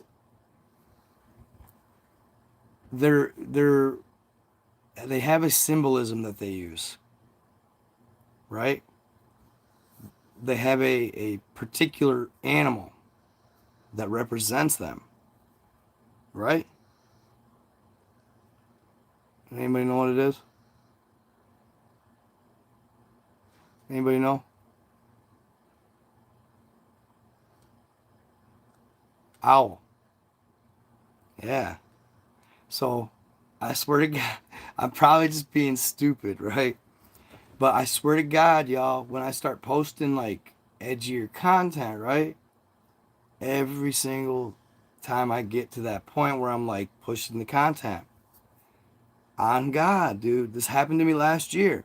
And it was right after I posted shit about Illuminati on YouTube or TikTok. Okay? This owl would show up to my house. I'm not making this up. He would show up. And it would be like, I don't know, sometimes 2. The other night it was like 1, 2 o'clock. And and it's like clockwork. Like, he is always right above me. And he'll just start going, whoo, whoo, whoo, whoo. You know what I'm saying? And he'll do it like a few times. The one time he showed up for 2 or 3 days in a row. And I swear to God, fam, a real owl. Yeah, absolute God, on God. Ask, like I had a friend over the other night and we were both sitting here, like her and I were listening to it. Like, is that an owl? Yeah, it's an owl. And I mean, I got rabbits out here, right? No, hell no, I ain't shooting it. No way. Um, but it's just weird, you know what I'm saying? Like when I talk about, mostly it's like when I talk about like reptilians, like that. I swear to God, like clockwork, I'll hear it over my head. Whoo, whoo, whoo, whoo. The first time, the first time I did see it. Last night I did not. I ended up having a couple friends stop out, and I think they spooked it off. But the first time, that thing scared the living shit out of me, dude. Living shit out of me. I walked out my back door, my back slide door, and I'm walking out, and I got this big ass willow right to my left as I'm heading south, so it's actually on the east side of the yard, whatever. But it's right to my left. And dude, I swear to God, it was like I heard something. It was before I jumped and before I was spooked, I heard something, right? Um, and what it was the repercussion from it getting ready to take off. Woof. And I could hear this like woof, and I was like, the hell? And then I heard the crashing of the owl. And he crashed out of the willow, and I was like, whoa, what the? And I swear to God, this was the first time I'd ever showed up to my crib, right? I watched it, and it's almost like it was flaunting itself. You know what I mean? Like it was almost like it was wanting me to see it. Like it was wanting me to know that it was there. It flew straight out into my back field, which is like probably 80 to 100 acre field, and it's open. He flew straight out for a little ways, and then all of a sudden he took a dive to the right, and I could have open field for miles beyond me. I stood there and I could see him, and I could watch him fly off for miles. And then right after that, I was walking through my yard, and I found a rabbit with just its head gone. On God. It literally just ate the head. Is that weird? Is that not weird? It literally just ate the head. Like, I was like, what? I've never heard of that. Why the hell would they? You know what I mean? Like, what the hell? I found a headless rabbit like in my yard. I'm like, woo. No, owls are cool though, bro. I like Texas militia. They just said I have 2 owls. But yeah, no, that's cool. Owls are cool. I guarantee. But no, like, yeah, on God, Texas militia, they are watching, and that's them letting me know it. Bet. That's what I thought. I could just be, satisfying my fantastical urge, or my fantastical need to want to think things are crazy and cool. But supposedly, what'd you say, bro? And burn it.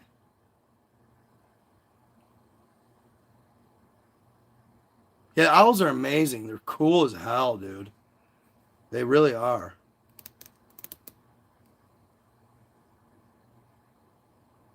Just staring. Ah, that's cool. This guy said, owls always watching me here. I come outside and they're just chilling. Burn them if they're watching. For real? How do I burn what? And burn it. He said, burn it. No, no, no. Okay. Oh, he said, I have 2 owls too. No, okay, now outside. He doesn't own them. I'm sorry. I'm stupid. I don't know why I thought you'd own them. That was kind of stupid. Blonde moment. Sorry. They are watching. No, outside watching me. You said, and burn it. I didn't. He went Ozzy on the rabbit. Yeah, that's funny. Might have interrupted its meal.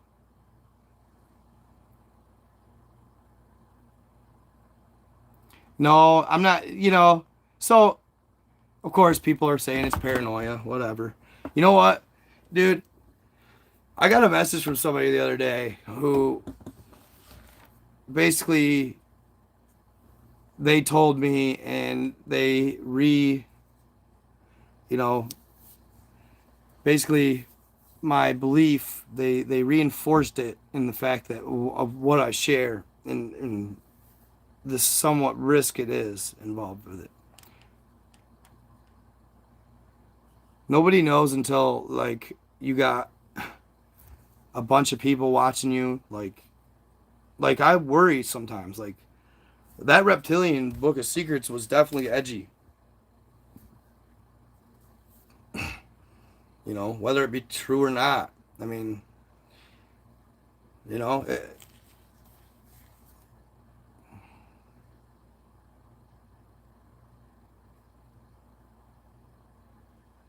yeah. Thank you. I'm being careful. Thank you. Like I don't play, dude. Like you guys, there was this dude, right, who had this channel on the tube, and he would share, he would skim, or he would like comb NASA's on NASA's just released files, declassified. Thank you, Lori. How you doing, girl? Hopefully your friend's doing all right. I hope so. That's what I like to think no matter what. Like my thought process on it is if I'm sharing this inherent like content, this inherent somewhat, I don't want to call it like absolute truth, but like and sharing basically what I feel is like if I'm sharing love and light, right? If I'm sharing to be good, right? To be decent, to treat people decent. If I'm sharing stuff like that and I'm on the right side of the spectrum when, say, an evil entity or they send a watcher, I'm hoping that as that watcher sits there, there's another one across my yard or, you know, just kitty corner, a good one, watching him watch me, right? That's what I like to think. It's kind of like the movies, like good guy, bad guy, good guy being watched. You know what I'm saying? I just like to think that because I can't believe that only the evil wins. I can't. I can't. You know what I mean? If that's the case, then what am I doing here? that's the case, then what am I doing? You know, at the end of the day. So, uh, so yeah, rock on, right? I mean, trying to spread the good word. Well, oh, I bet you. Hold up. God, tablets are the freaking slipperiest thing I've ever.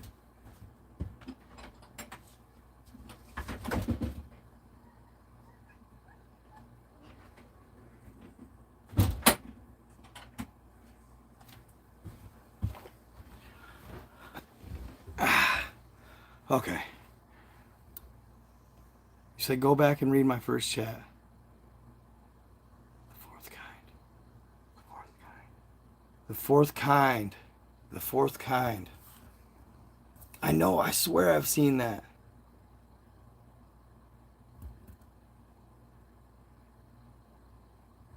What are the Watchers? Yeah, I've been reading the book. I just took a quick break. Just to break up the monotony of the book. Because I don't want it to get boring. You know what I mean? For you guys? I swear I've read the fourth kind. Or I've seen the fourth kind. Why can't I remember that? Hold on. I watch a lot. Dude, I watch a lot of movies. I used to. I haven't watched as many as I used to, though. I used to love movies.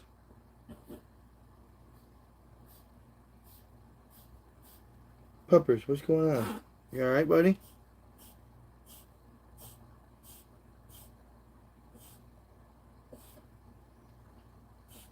I want to see if I remember this movie, The Fourth Kind. Everybody tells me I should watch Eternals. I'm kind of eager to watch that.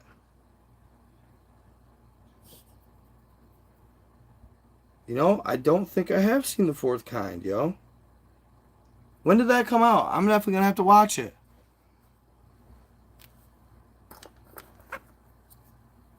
Alien Abduction, Fourth Kind. I'm reading the Book of Enki. I'll definitely watch it. Yeah, Eternals should be good. Absolutely terrifying.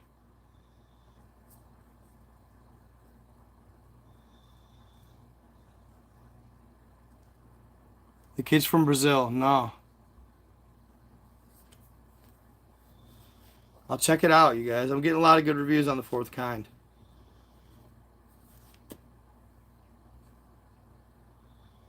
Read my first chat, all you need. I'll check it out. You cut that shit off halfway, Jamario? Haha. Interesting. What do you mean the Abyssal Chaos? What do you mean you give up? I will light the candle for sure, girl. Crap movie.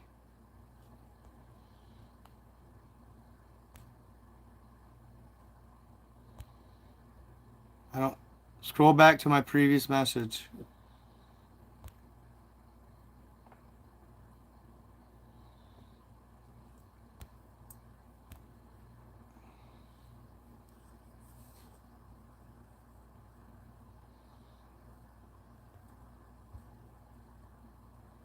You've got to research the old world architecture, considering none of our ancestors could build such structures in the 19th century.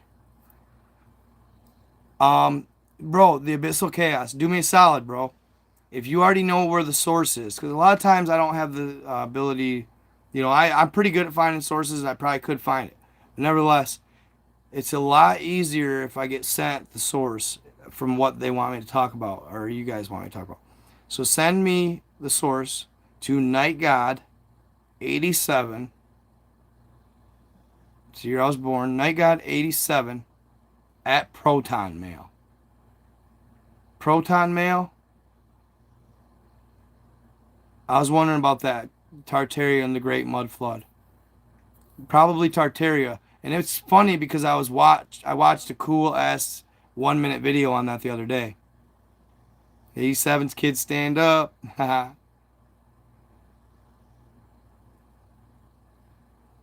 Bubbler's calling me, he said. Yeah, Proton Mail is the shit. It's absolutely secure. I urge everybody here to have a Proton Mail. I really do. It's very good. Oh, sorry. Let me get these comments back going. Dude, Michelle Gibson.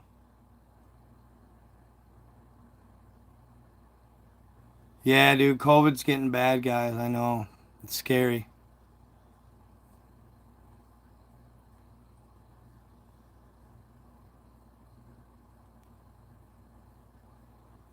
You may even be asked to stop, but don't. I hope not. Old school G.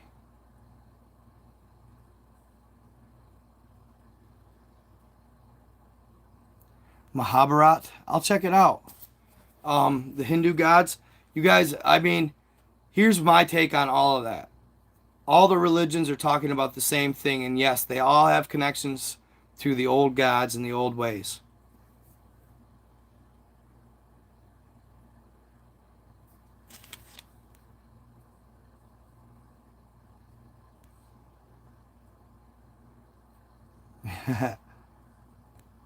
Tori, she's like, where do you nuts find these movies?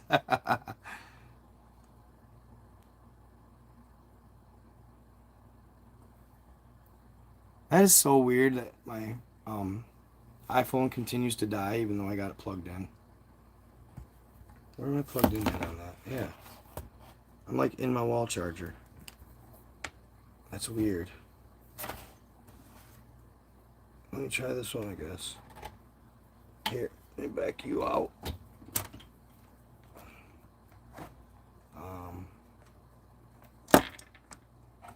Yeah. Hold up. Sorry, guys. Hold on. Yeah, it's like weird. My iPhone seems to continue to die. Okay. Texas Militia. What up, dude? That's crazy. For real, bro? Pied Piper. Yes, spirits. They can appear to you any form they choose.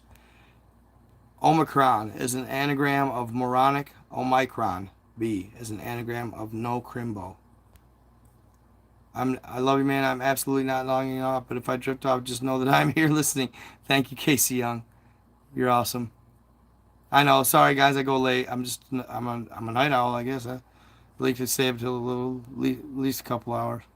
The ancient giants were offspring of the angels mating with humans. That's why God forbid angels from interaction.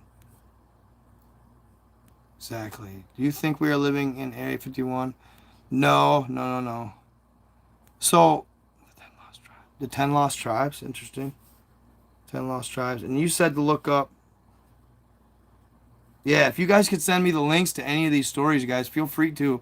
If you guys have good stories and you know where they can find them easier, it just makes it a lot easier for me. Because sometimes when I have to go look them up, it's like, holy crap. Craig Bass. It's going bad because of the Maxwell trial. Don't be fooled. Have you read the book that talks about the 2,000 year before God created Earth? I think that's what is that what I'm reading right now? I don't know. Night God 87. Yep. The Fourth Kind is a good movie. And scared the hell out of me when I was younger. Can the Watchers appear in dreams as slender hooded figures with glowing white eyes?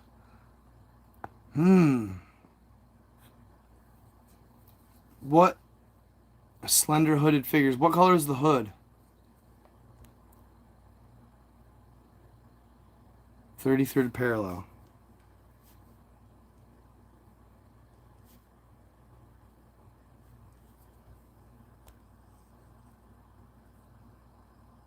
Why giants? Why the obsession with giants? Honestly, it's not like I'm obsessed with giants. Mostly, it's that people are so fascinated by them. It's easy. It's fascinating, obviously. Whoever thought that they could be real? Wild. But also, it is content that sells. And it sells hella. People love giants. It's just a no-brainer to talk about that at that point, you know? And I love it too, so. And I absolutely believe it. I was going to tell you guys earlier that I found on Antarctica, I found a And my lady friend who was here yesterday, she saw it too. She actually spotted it first. I found a face on Antarctica, right? And I shit you not, I looked down and you could see two legs and an arm. And you guys, it was laying over entire mountain ranges. Swear to God. And you could see it. It's plain as day. It's blatant. To me. I saw it blatant. You could see it. Face, leg, arm. And he was legs and arms. And he was just laying there. Deader than a doornail. Something bad happened on Antarctica. Like, that was definitely the home base for some sort of evil. And they got smoked out. Smoked.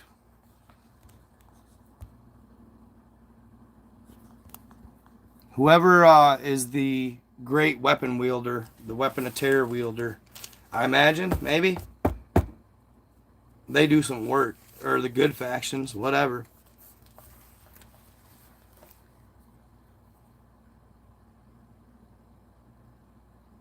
What do you think they look like, Hedgehog? Golgotha. Golgotha looks like a skull. Cool, I'll have to check it out. That's pretty cool. You're a Google Earther, huh? Not very many ladies into my content. But there are. There are.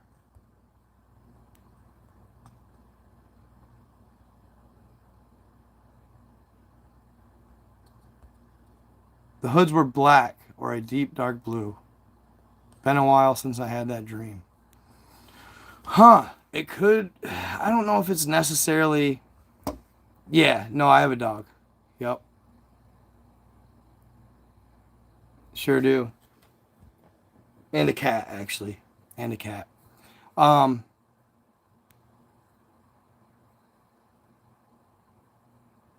so I wouldn't go and just say that they're necessarily evil, or the Watchers for that matter. The white eyes kind of says something. But maybe your ancestral blood is a little more ET. And maybe they're just contacting you because they think that you can, or you are a seer of higher things, or something. You know what I mean? Um, I've read and heard a lot of accounts of alien abductions and stuff like that from people. And a lot of times they have like somewhat not proof or evidence. That was weird. Did you guys see that? It's like it disconnected and reconnected. That was weird. Um, Proof or evidence that they think that they had ancestral blood that's divine. Like, right? Groovers.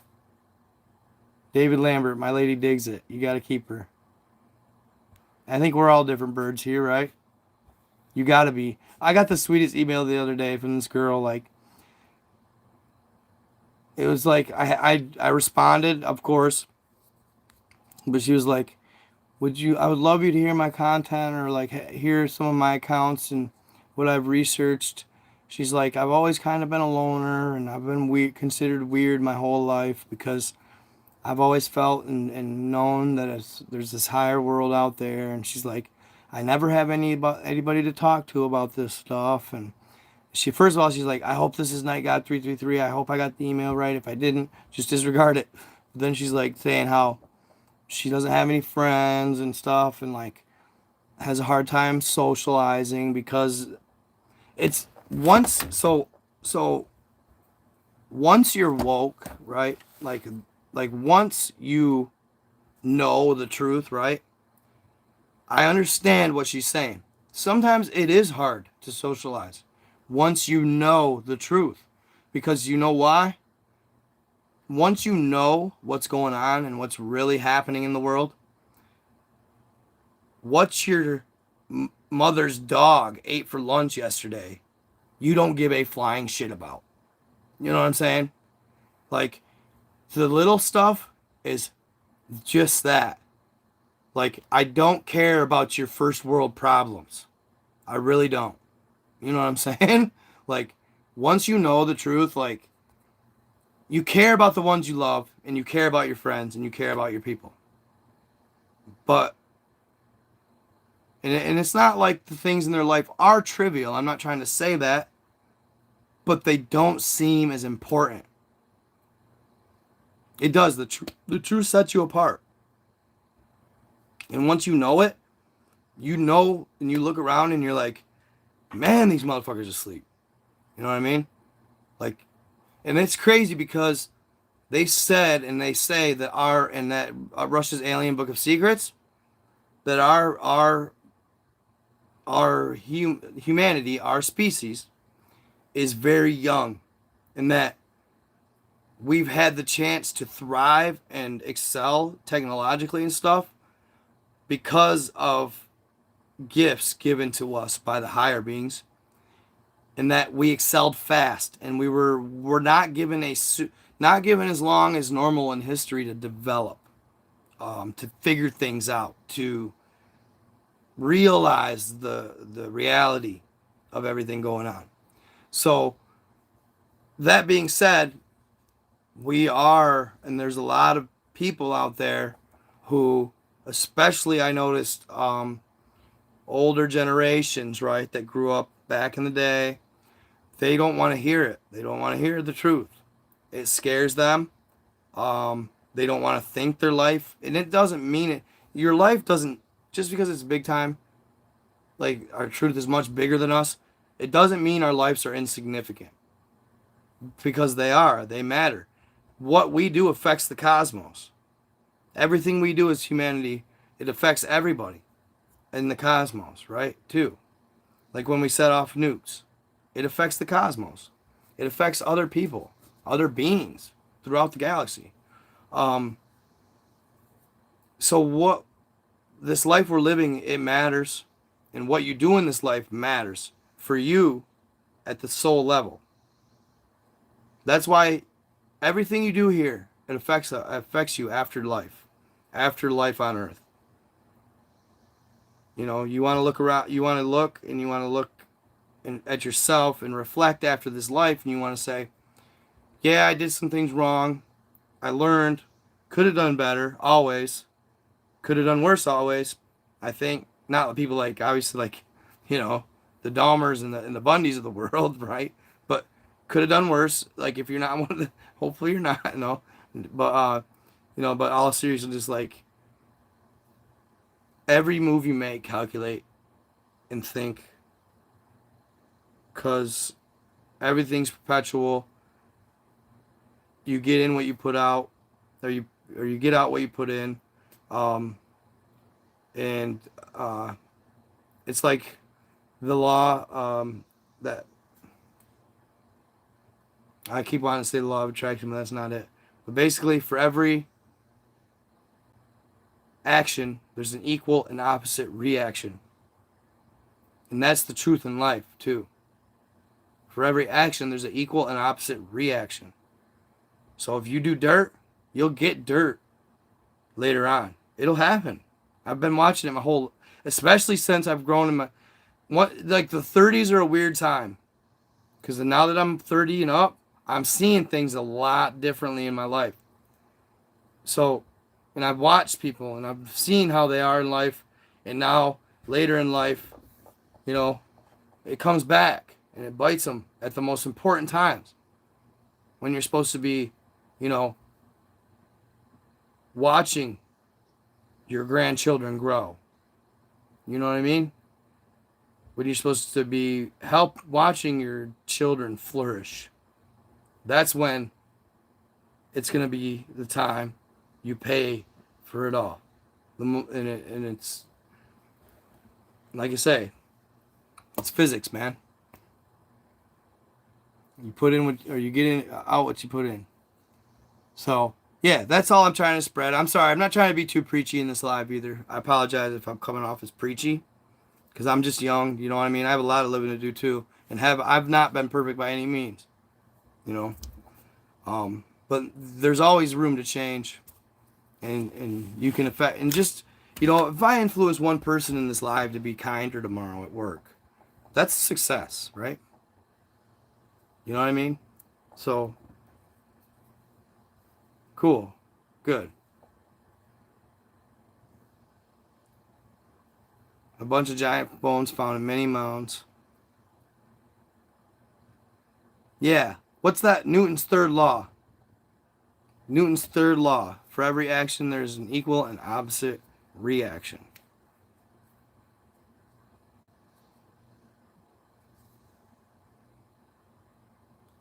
That's what I'm hoping, bro. Yin and yang. There you go. I like that one too.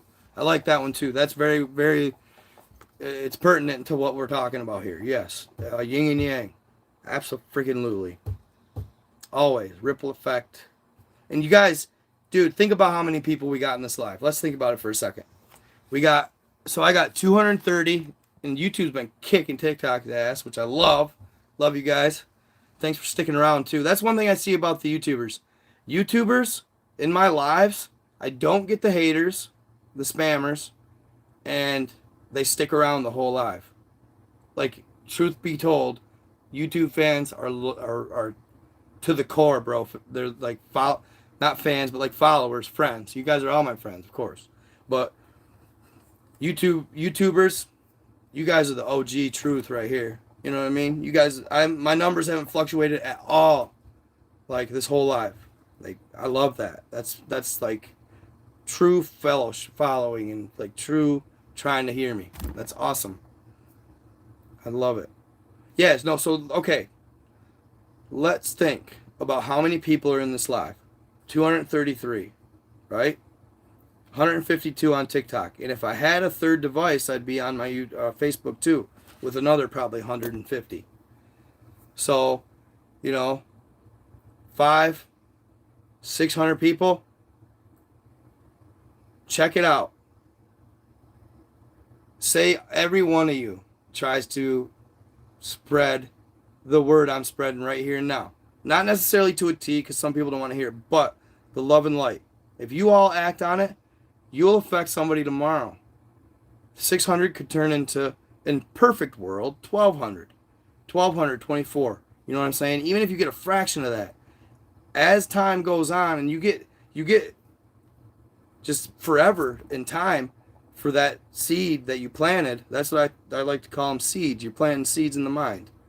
Plant seeds of inherent goodness in the mind, then you'll plant seeds of inherent goodness in another's mind the next day, and the next day, and the next day. You know what I'm saying? So then you got potentially hundreds of thousands of people. And that's not including the people that tune into my live on my TikTok tomorrow. Right? You can, affect hundreds of thousands of people. Millions. It just takes one catalyst, bro. And not a lot of people want to talk about. I mean, there's some great content creators. There's great talk show hosts, you know, and all that preach this type of stuff. But like, man, let's go. You know what I mean? Spread the word. Spread the love. For real. Basically, how's my, crazy neighbor? Yes, thank you, Misty. Pay it forward. Plant seeds of inherent goodness. That's right. Uh-oh. Yeah, the mandates, man. God. That's not inherent goodness. I don't know what's going on with that. It's scary, guys.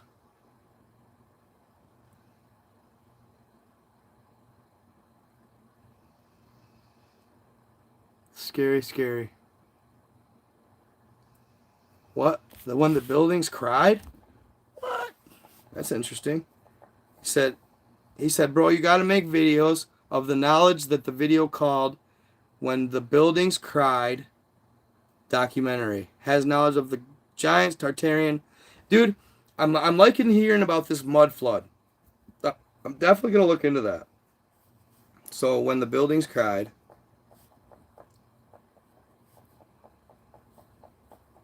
I'm glad you're tuning into my live there, Miss Brooklyn. Must be bored. No. When the Buildings Cried. Okay. Bam. And then you said it's about giants, Tartarian, mud flood.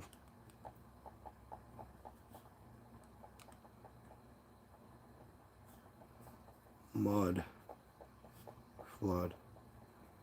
So, yeah, earlier, basically, dude, what we've been talking about, I've been reading the Book of Enki, and then I just started it.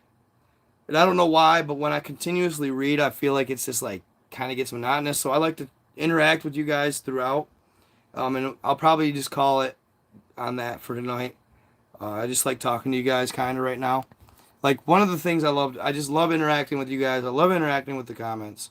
I think people really appreciate it when creators do that, uh, interact with the people, and they like to interact with me and read their stuff. So I'm definitely gonna. The mud flood thing is very cool. I'm very eager to check that out. I've been doing a lot of research, doing the dude. You guys, I want to read this book, right? So this book that it talks about, and supposedly it's a fantastical version or something, but it talks about how Alexander the Great encountered beings of like fantastic origin, fairies, like goblins, like it's a book all about Alexander the Great in battles with these like werewolves. You know what I mean? All that stuff. Very intriguing, very interesting to talk about and read. So, why I believe that sometimes, like, even though it sounds like fantasy, it's not. For one, somebody has been sending me pictures of werewolves attacking and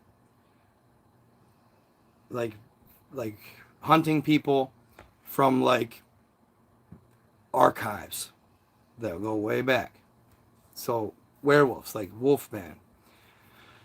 This lady from Romania and messages me on my Proton mail. This lady from Romania. She tells me that the real lore and the real truth of Romania is not even close to what they say. Basically, that there are fantastical fairies and beings in all kinds roaming the woods in Romania. She said still to this day. Sprites, stuff like that. Still roaming the woods to this day in Romania. So when I read something like that, Alexander the Great and his battles and all this stuff with all these epic beings, I'm going, could it be true? Why did they write it? You know what I mean? Very interesting to think about. Okay? So I'm gonna check that out too. But basically the Gog and Magog, that's got me really intrigued too. I do believe that the Great Wall of China was in fact built for an adversary like giants. Okay? Like giants. That was bound to attack them. Yeah, most people can't see them. Okay, bro, when the buildings cried. Buildings are the components of the circuit board. Buildings make energy frequencies. Interesting. Not necessarily, bro. They not necessarily with climate.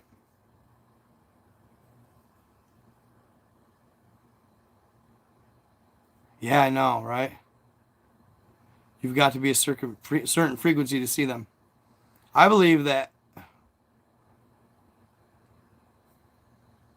Yeah, I agree. I believe a big part of it is if you just believe them. So, dragons, right? Dragons, yes, dragons. A part of me wonders, not necessarily maybe though, but a part of me wonders if, I don't know, the ancient battle that took place with Tiamat and all that, it kind of, I don't know why, but as I was reading it, dragons resonated in my head. Mega Titans. Oh, Bill Cooper's good.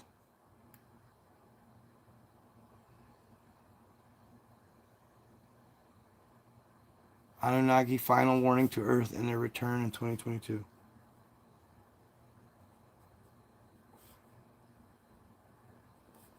Final warning to Earth.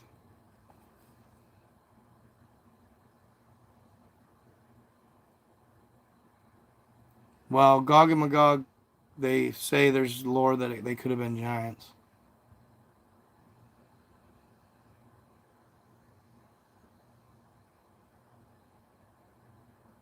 Ajus and Majus. Yep. Absolutely.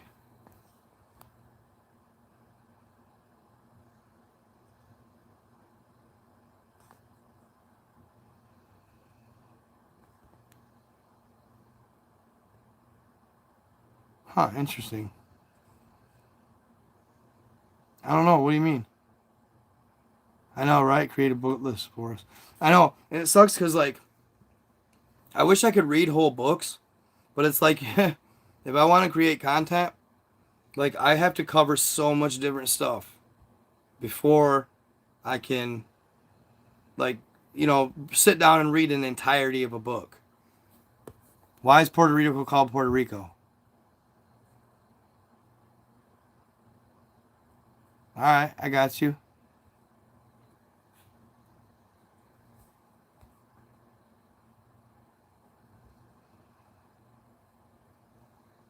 Where are you from, Miss Tori? Are you around here? Check out East Fork, Ohio, Lake, Ohio. East Fork Lake, Ohio. There's supposed to be giants buried there. It's in my town. What? Cool. East Fork Lake. Nice. NC, baby. Let's go. That P. Pablo. Starts in North Carolina. All right, check out East Fork Lake, Ohio. You know that's that old school generational shit right there, that P. Pablo. East Fork, Ohio. Somebody was telling me too about the Three Lakes. Three Lakes area. Lore of the Three Lakes. Ha. How do we get them to stop putting fluoride in the water?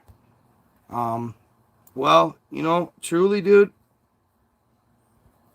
if you just try to meditate and, like, just be good and decent, and sooner or later that stuff won't even have no effect.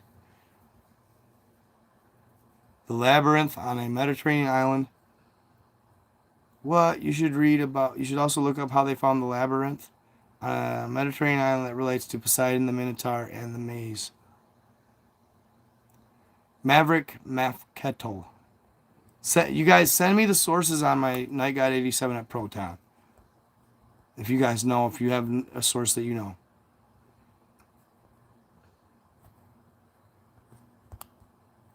Said what now? Maya Bay in Thailand.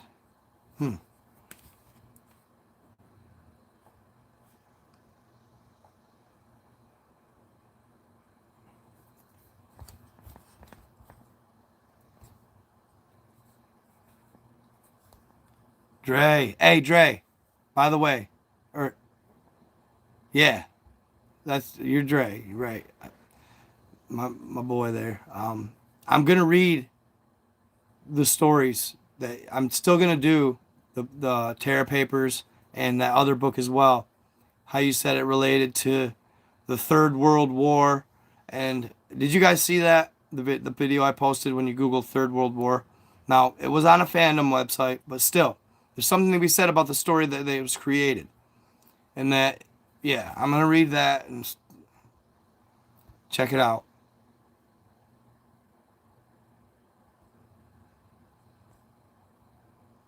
You're Mu Aztec. Interesting. Mu Aztec. For real?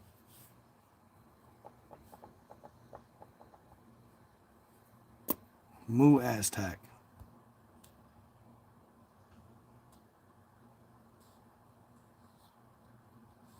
What? Some guy getting all into it, saying Indians killed them and buried them there? I don't know. You guys should be reading my or getting my notifications. Make sure you hit that bell.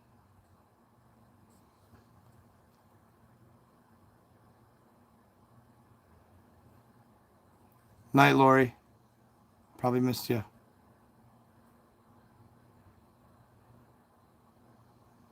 Now, Rick Ruker. Yes, I just said there's a book, right?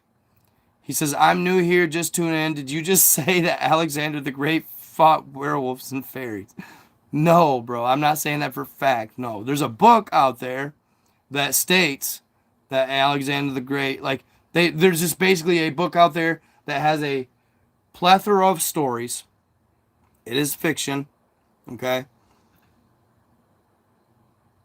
Yes, fiction.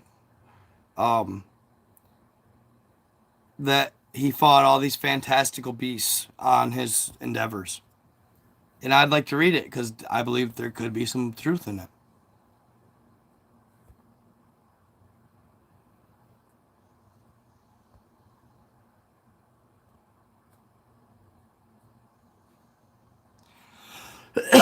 Yeah, I believe Jesus was a hollow earth being.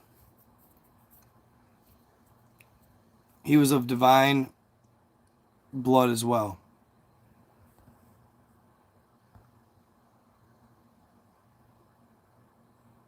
Children of the Matrix. Interesting. Puerto Rico's Richport.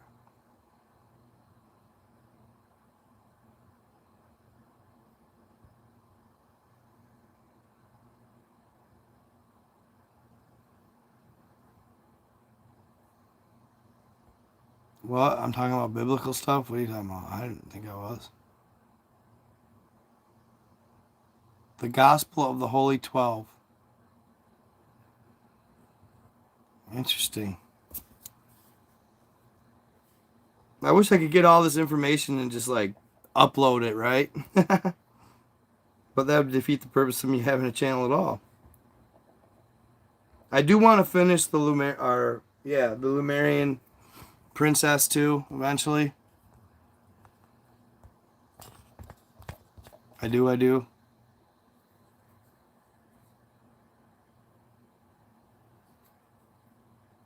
What's that, Mickey Thompson? Which one you thinking, buddy? Which one you thinking?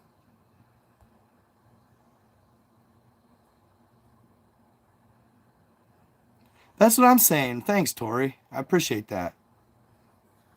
Thank you. She said, ignore anyone who insists what you say has to be 100% accurate. It's in brainstorming where the discovery lies. Well said, girl.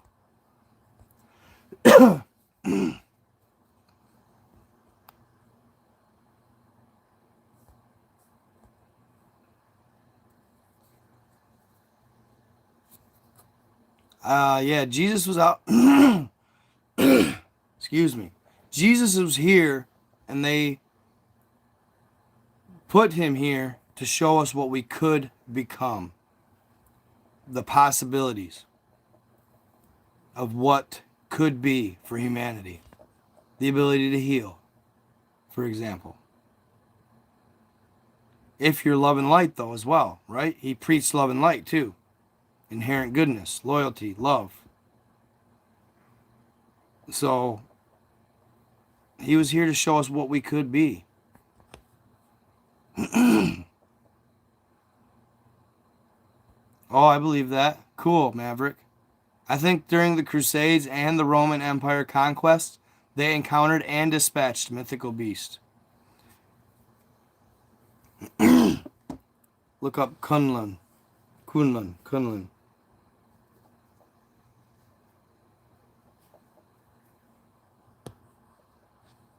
There are only 6,000 of my tribe left. Wow. That's sad, Jared. Jared Little Crow, he said. Yeah, he was half alien. Yeah, and of Middle Earth, I believe, Inner Earth. I heard there was a picture in the archives of Jesus' wife Mary holding him after.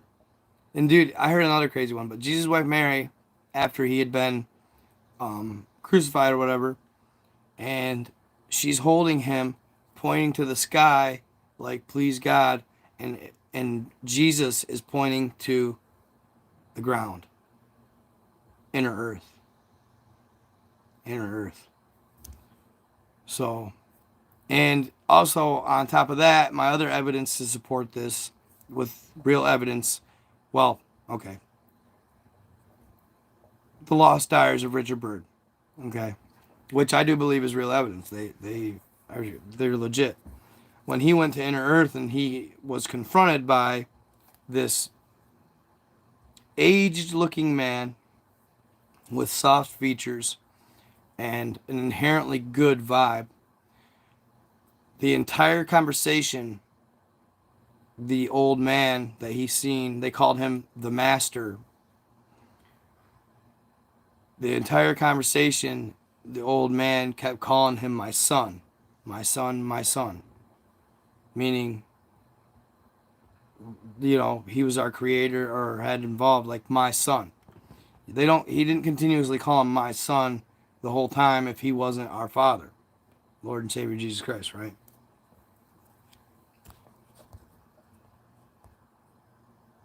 Hey, thank you, Michael, for joining. Tanya Miller, thank you.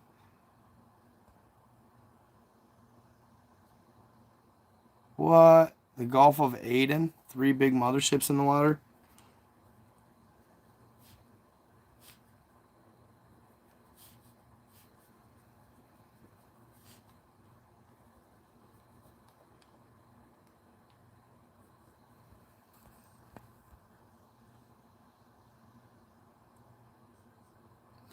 Video about the Shadow Man. Did I talk about that? Maybe? I must have.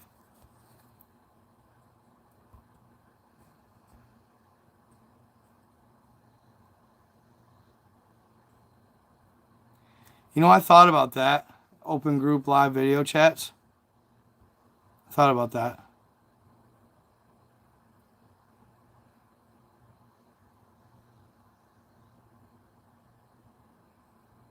I always wondered about Jesus' childhood. Interesting.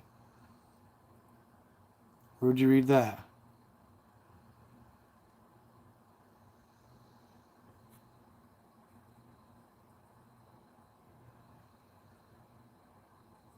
What? R.B. Rubin, or Artby. Have you heard about the giant gene, my boy? Teenage girl from somewhere in Europe that has the Guinness Book of World Record for the most pounds lifted. A teenage girl.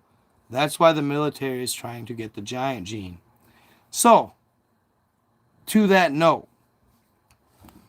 as if I would have got to it today in the Book of Enki, this reminds you of something. Okay?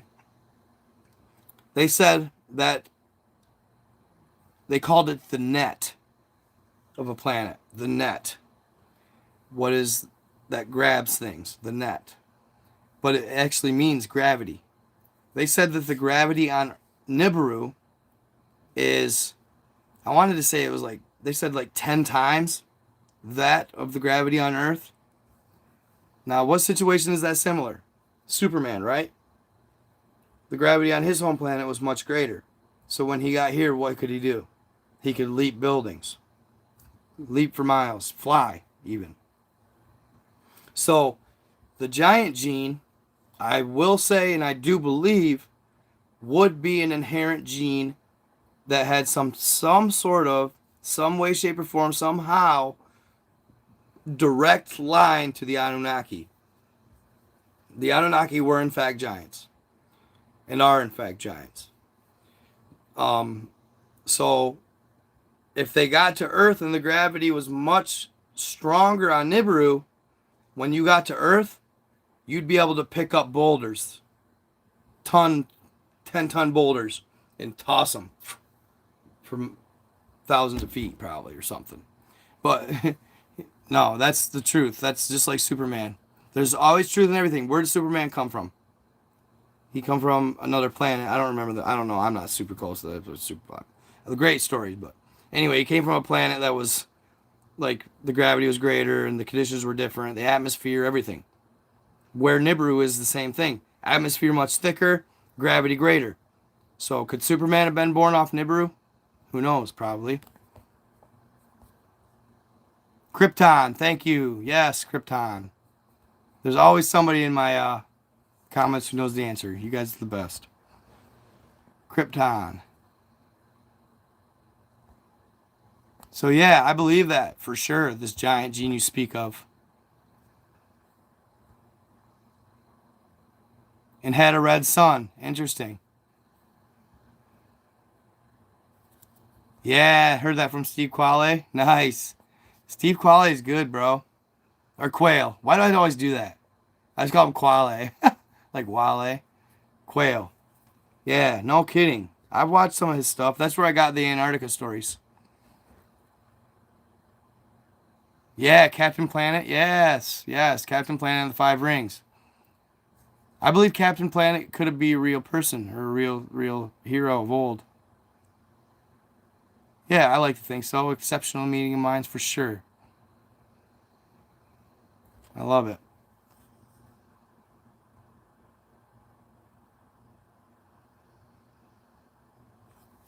See, that's where I haven't found anything yet. The Gigi in the Book of Enki. I haven't figured out who the Gigi are yet. I hope it gets to that.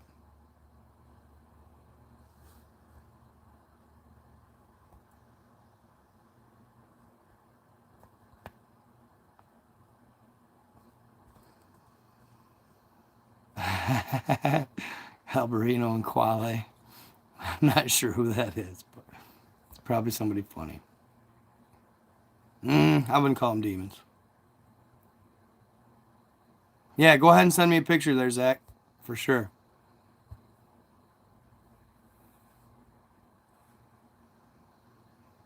Yeah, it makes you wonder, doesn't it? I imagine.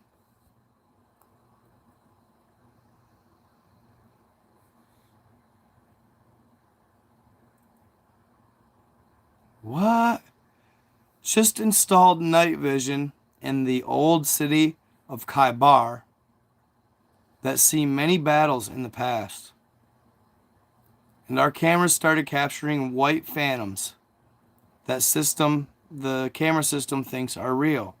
People, any ideas? Old city of Kaibar. Cool.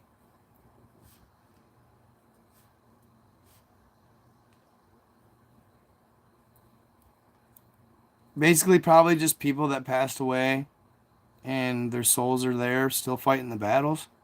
Or sometimes I wonder if ghosts are just not a entity that are here in another time in another realm.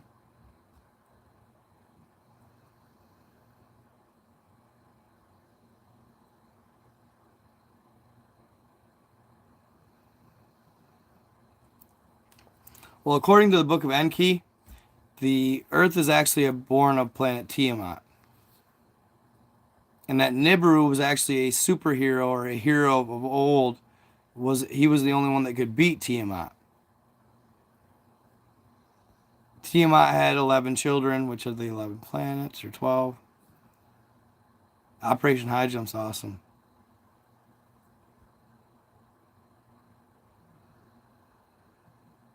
Quale. That's why she laughed. She was teasing me.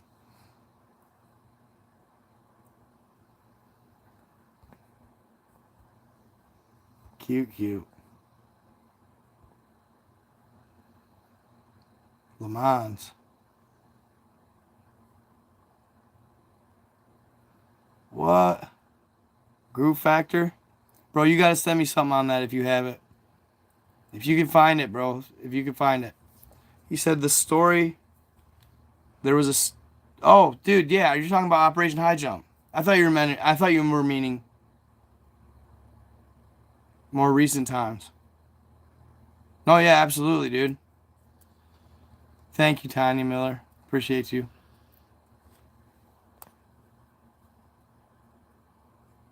Interdimensional space beings. There you go. But I don't think they're just demons, though. Some of them are good. Nice, I believe that. Absolutely. So, in the Russian Book of Alien Secrets, they stated that planet Earth only has about 1% of what extraterrestrial factions want as far as minerals, resources, etc. But why Earth is so volatile and why extraterrestrial factions want Earth is because of its place in the solar system, because of its location, simply. And I'm imagining that's because it's a hub, a midway point. Oh yeah, I got a video on that, Chris Farrar. It's actually doing really well.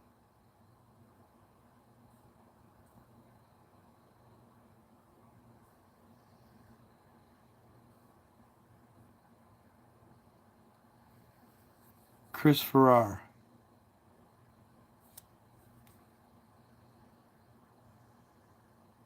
Chris Farrar.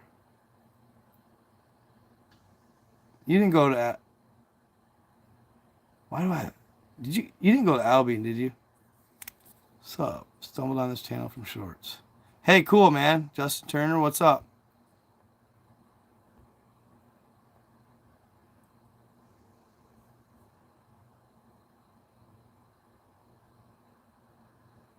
Shh, this guy. He's you clowning, man.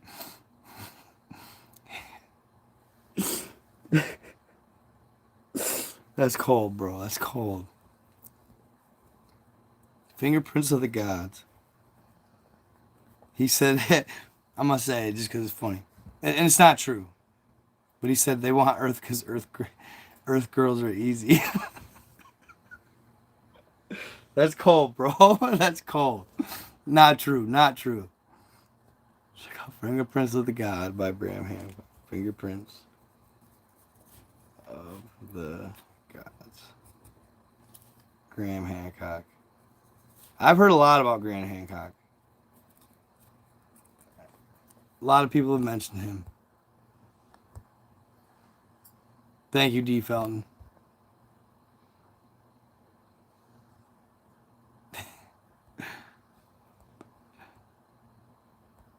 Yeah, Gold City of Kaiba, definitely. The Earth is a truck stop for sure.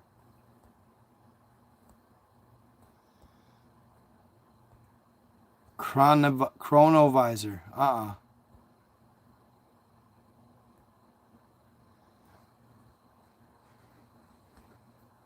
What got me to check out, or you to check out my channel? Pyramid in Wisconsin. There's actually a pyramid. Yeah, good night, Tanya. In Lake Michigan too.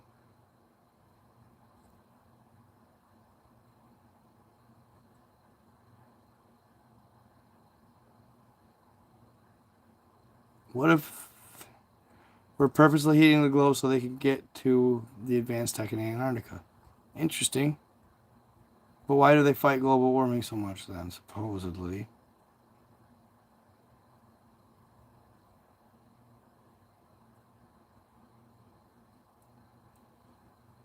Yeah, exactly, Ethan. Yep, I believe that. I'll check out the dog band too. They're not good. They're not good super soldiers, I don't think.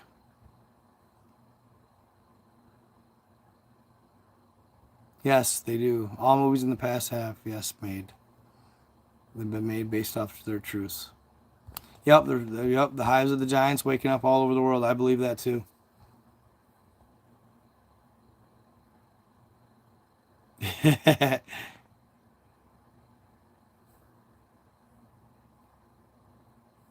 Diamonds, he says.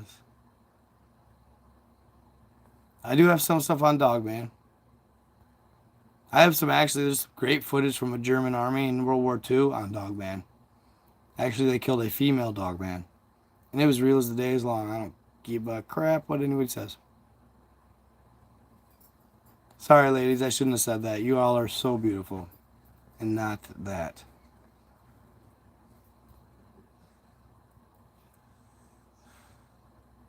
So Shambhala is actually the whole of inner Earth. Shambhala was created before Agartha.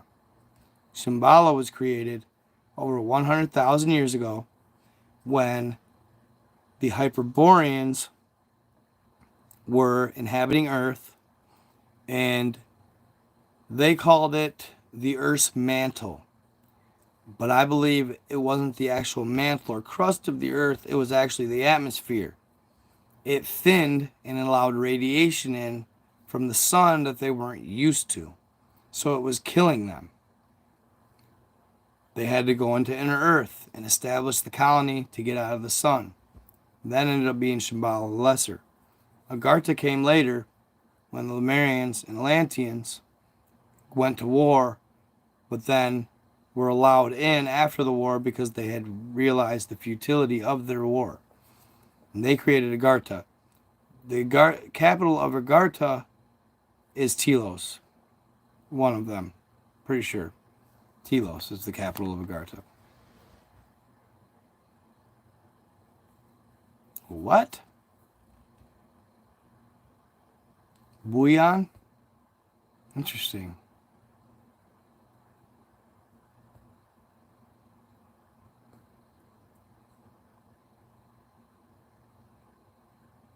Oh yeah.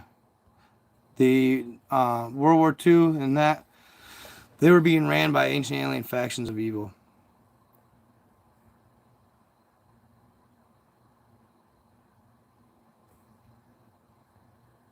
Thank you.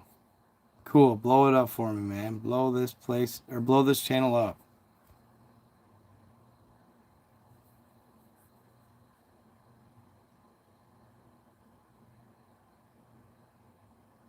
Yeah, I think so.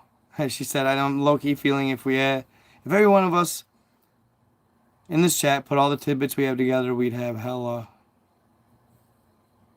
figured it out. Geneticists mapped human DNA and chimpanzee DNA. The only difference is it looked like someone plucked out a single strand from the sequence, and you get humans. You know, for the longest time, I was against...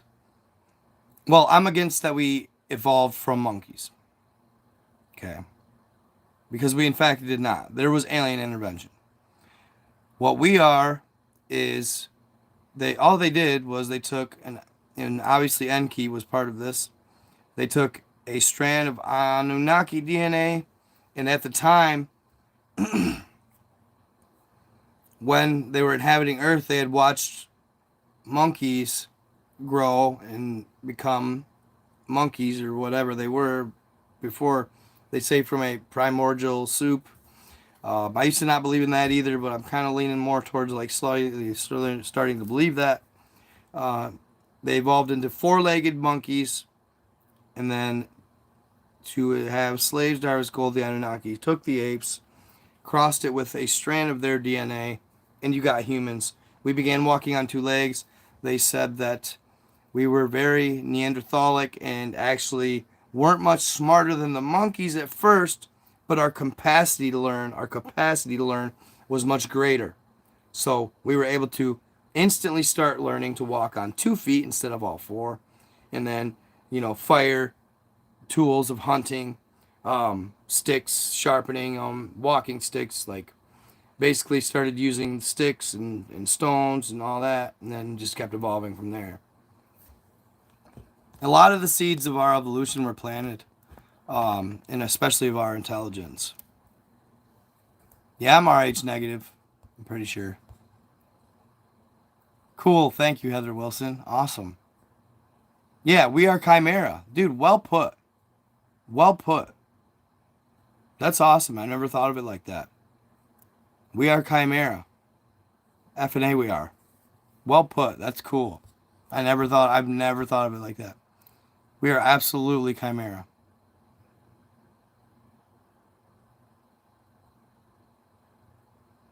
It would be cool.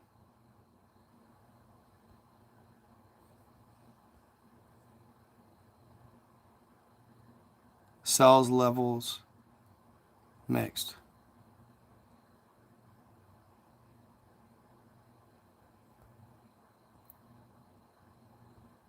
Oh man.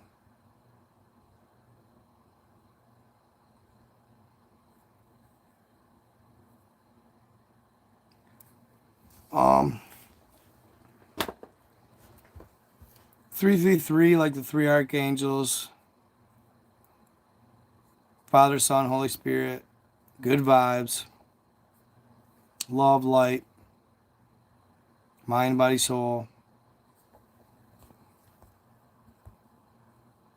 Yeah, I want to definitely want to look into more Tartaria too.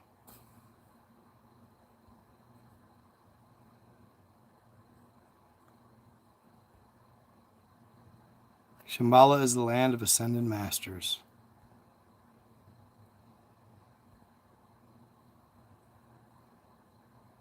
Yeah, dude, the trees. Oh my God, it's crazy.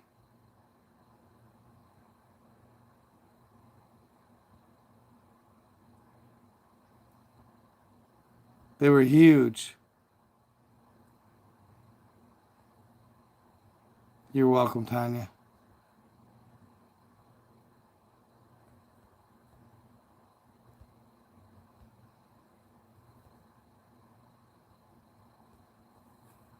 Okay, I'm curious, Tanya. Go ahead and yeah, I know this. I know about the Ascended Masters. I just thought that was still under Earth too. They say it's under the Gobi Plateau. If I'm correct, the Gobi Plateau is where Shambhala Lesser is located.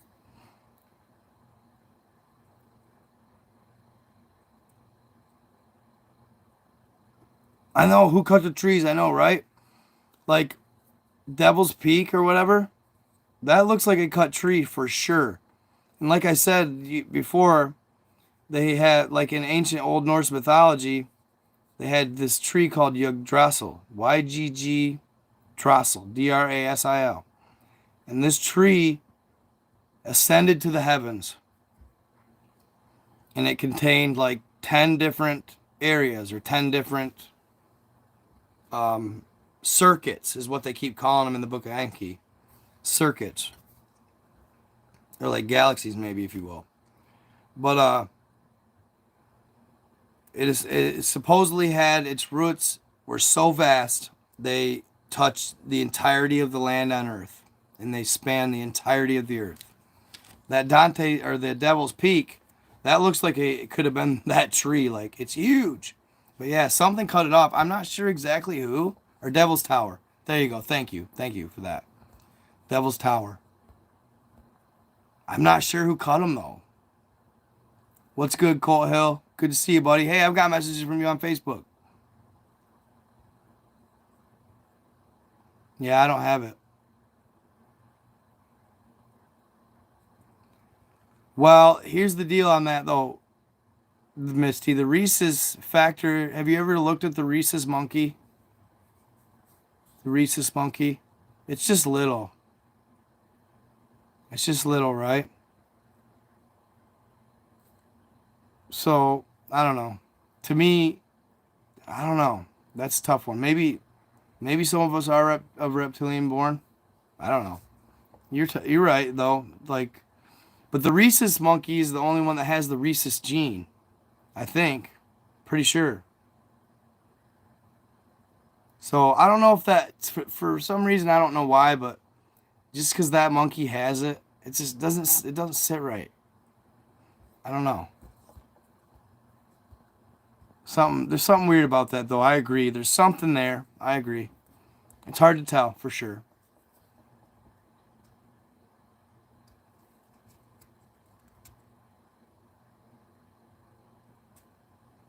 Thanks, buddy. Appreciate it. That's O positive blood.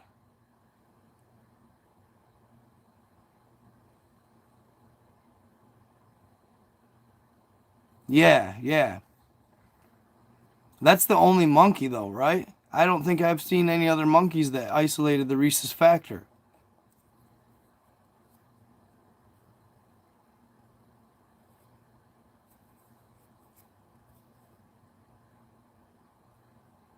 Could be wrong. I know something's just. Oh, cool. Thank you for that message. Yeah, right. No, right. RH negative doesn't have the rhesus gene. I don't know. I just don't. I don't know. That's weird. Cause just because that one rhesus monkey has it doesn't mean necessarily for sure that Yeah, we evolved from monkeys. Absolutely. I know. To me, based on the Anunnaki and that, we did. But to me that means that the Rh negatives still could have evolved from monkeys. Just because that 85% of the population shares the rhesus gene with this little monkey doesn't mean that they absolutely did and we absolutely didn't, to me. So at the end of the day, the end of the day, regular apes don't have this rhesus gene. If they don't have it, then and we don't have it. You know what I'm saying? That's all I'm trying to say.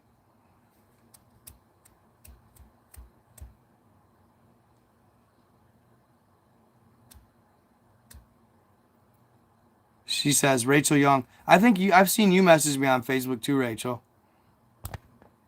Humans are a mixture of different ETs and animals. We're chimera. There you go.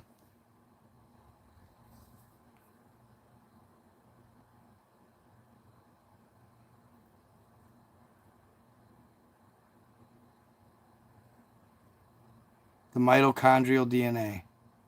It's like the protein that goes along with your immune system and all that stuff.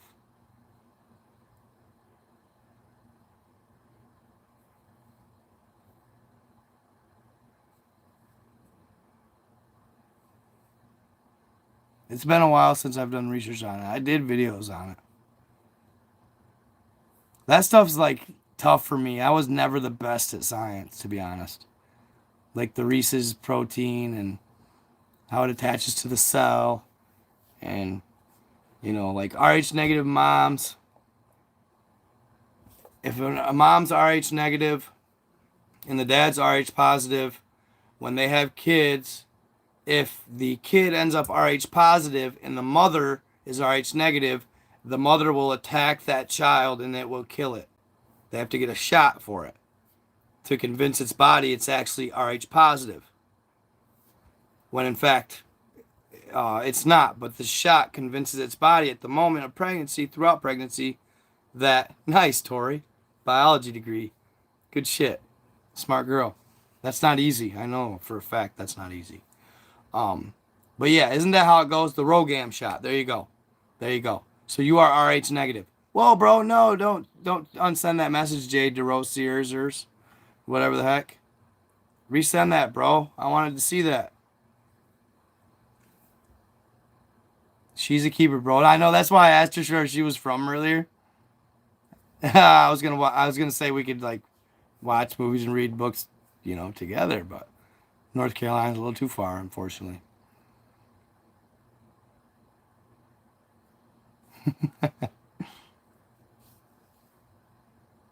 Sounds like we'd vibe. Um, yeah, no. She's like, I might be single. All right, Groove Factor. We'll see ya. She says, I work from home. I can move. Guru 2022. All right, all right, all right. So do I. We probably get sick of each other then, right? Guru 2022.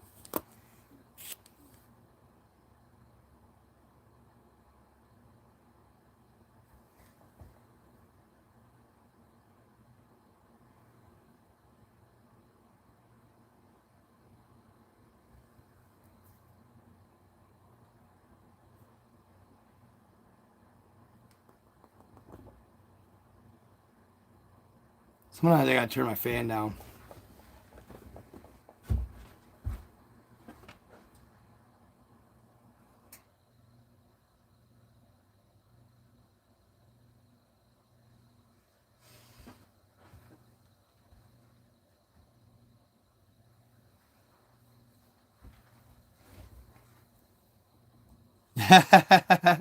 All right, guys. Right? No kidding. Have you added me on Facebook? Add me on Facebook in the story.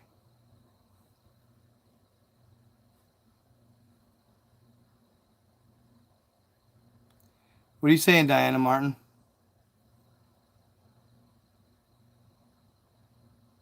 Rhesus.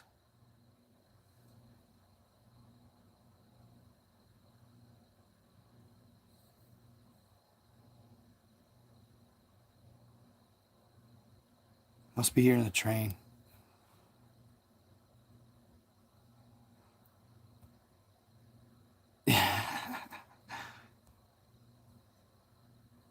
Check me out on Facebook if you're on TikTok.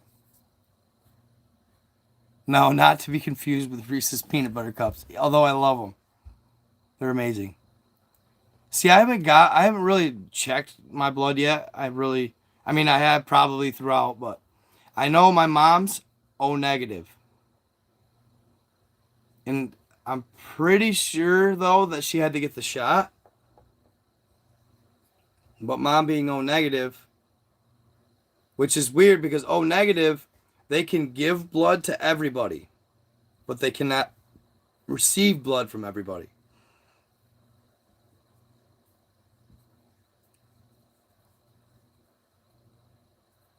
It's raining hardcore in northern Nevada. No kidding. Check out my Facebook. Hell yeah, I didn't know you guys didn't have. Check out my Facebook. I have a Night God 33 page on Facebook. Also, I have a check out my Night God 33 page, and then I have a Night Owls page. If it'll ask you, it'll invite you. If you add my Night God 333 page, it will invite you. I thought you were going to bed, Tanya Miller. You're still up. Sorry, I got it. Yeah, it's getting late, isn't it? Sorry, guys. Okay, so add my Night God 33 page, and it'll send you an invite to my Night Owls page. It's a group that allows you to post on a group wall. It allows you to post on a group wall. I think I have to prove them, but yeah, I do. But I like to see ideas. You know what I'm saying? Post ideas, post content ideas, debate, whatever you want. It gets to a lot of people. Right now, the group only has like 2,500 people, but 3,000. But I have almost 100,000 followers on Facebook now. So yeah, check it out. And then check out and add my other page too, my Night Owls. Become part of that. And then you can post on you can post.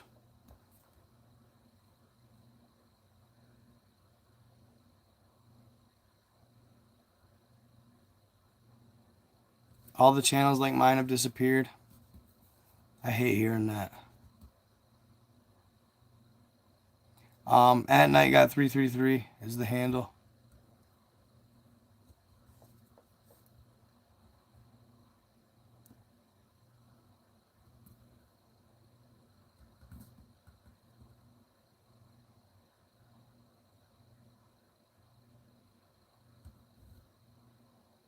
That's why I try to keep within the lines, dude. You know what I mean? I don't talk about COVID. I don't talk about the vaccine. I don't talk politics. My YouTube channel is at Night God 333 as well.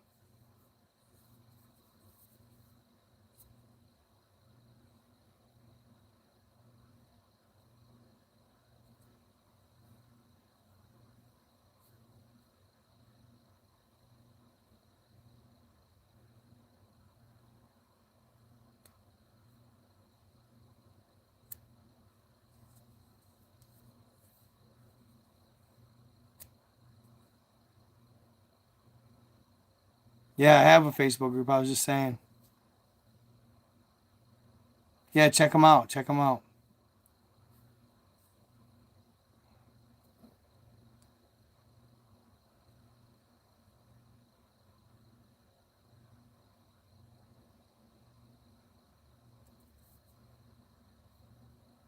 Oh, I was going to talk about that. Do you know what Christ's blood type is? That's what I was going to say. The guy who speared Christ when he finally to make sure he passed or whatever. Did you guys ever hear the story that he got the blood of Christ in his eyes, and before that he had an eye ailment, and it healed his eyes instantly, and at that moment he dropped to his knees and proclaimed Lord Jesus Christ as Savior. I never heard that story.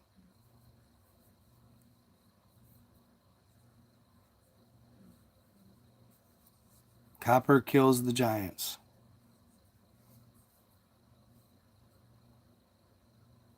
Yeah, no kidding.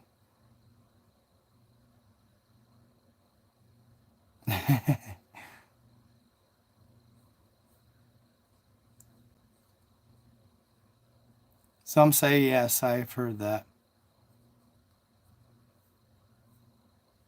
Right?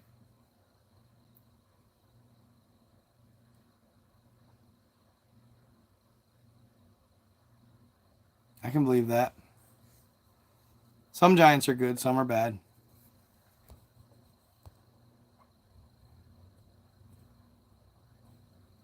The Baghdad battery, that thing is cool, isn't it?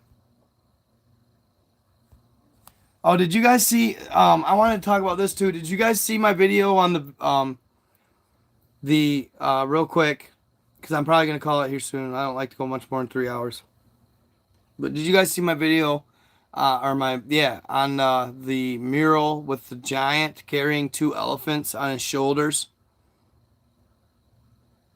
That was crazy. Found in Nubia.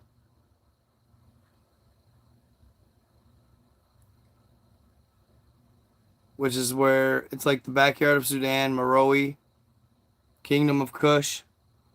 Can you believe that shit? You know how many, like, nobody wanted to admit it. Like, nobody was like, they were like still trying to deny it.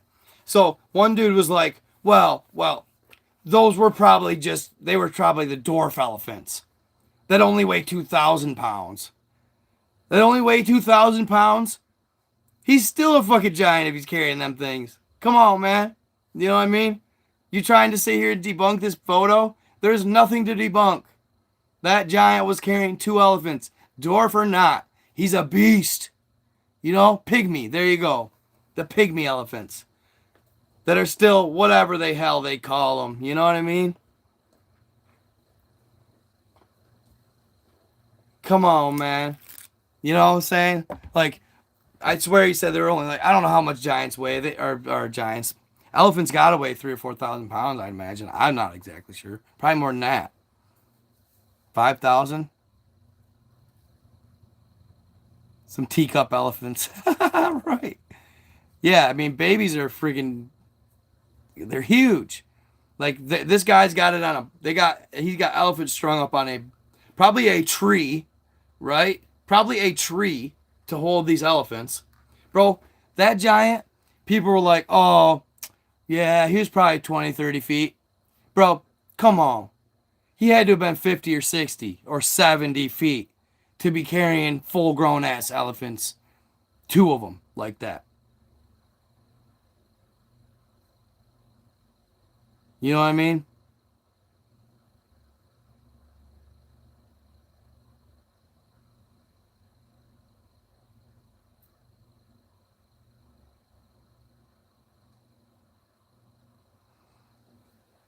Bro, even if the pygmy elephants are only 3 foot tall, they weren't pygmy elephants, dude. Come on, man. They were not pygmy elephants. They weren't. I'm telling you that right now. How often do you see pygmy elephants? Where? Where are they? Tell me where pygmy elephants reside. It's on my page. I have a video on it. They found it in Nubia, in a pyramid. Yeah, Jack the Giant Slayer. It's a really good movie. I dig it.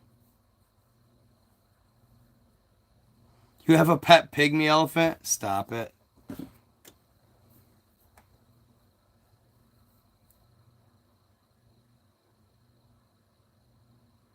No. I wasn't coming at you like that, Randall Hill. I wasn't trying to make it seem like that. No, but I'm just telling you, like the people that were commenting, you know what I mean? Like just so hard, just trying to debunk it so hard, like right off the rip, so in denial that that picture might be real. Like, come on, man, get off that pygmy elephant bullcrap. You know what I mean? You're just scared of the truth. That's somebody that's just scared of the truth.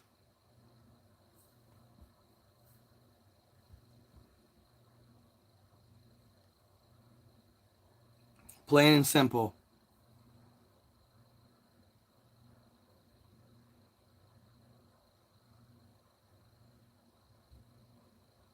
Oh, this guy said elephants are 2.5 tons, which means about 5,000 pounds. I want to see the pygmy elephants. Pygmy elephants.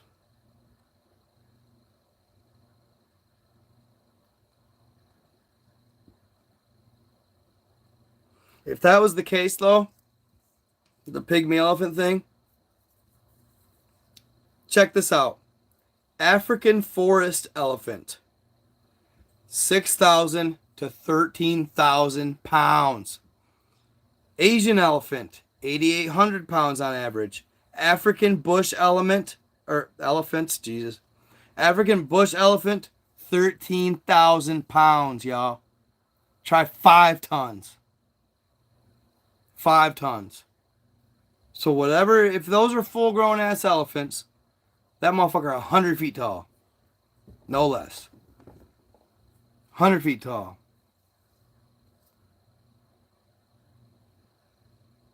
The smallest elephant species. Guinness Book of World Records. 5,500 pounds. There are estimated to be more than 3,500 Bornean pygmy elephants in Borneo, Malaysia.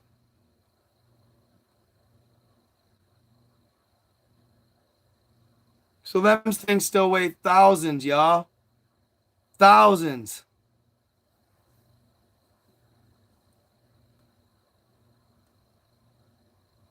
Okay, let's see.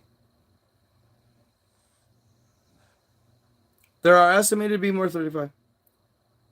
The world's smallest elephant is a pygmy, 30% smaller than the Asian elephant. An adult male measures 1.7, 2.6 meters tall.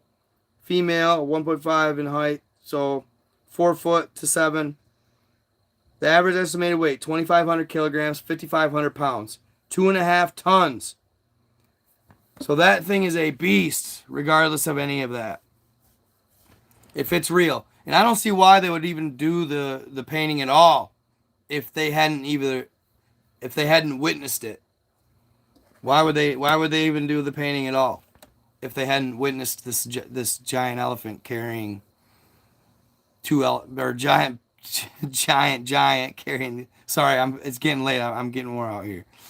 Giant carrying 2 giant ass elephants. Bam.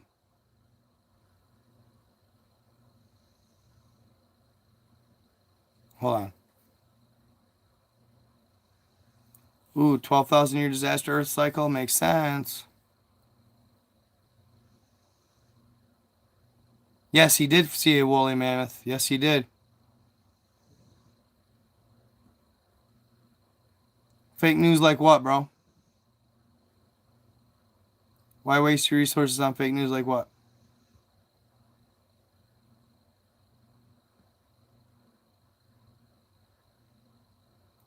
Giant Tartarian buildings. The giants built them.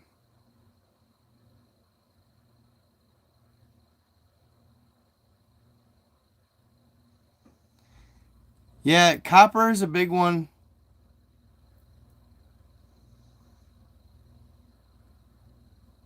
Oh yeah, are you saying it's fake, or are you not? You're saying like, why would they fake it? I see you. I see you.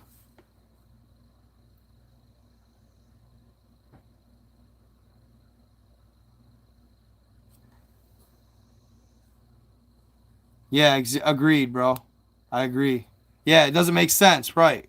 Why would they paint that mural and put it in this pyramid if it was not real? Agreed.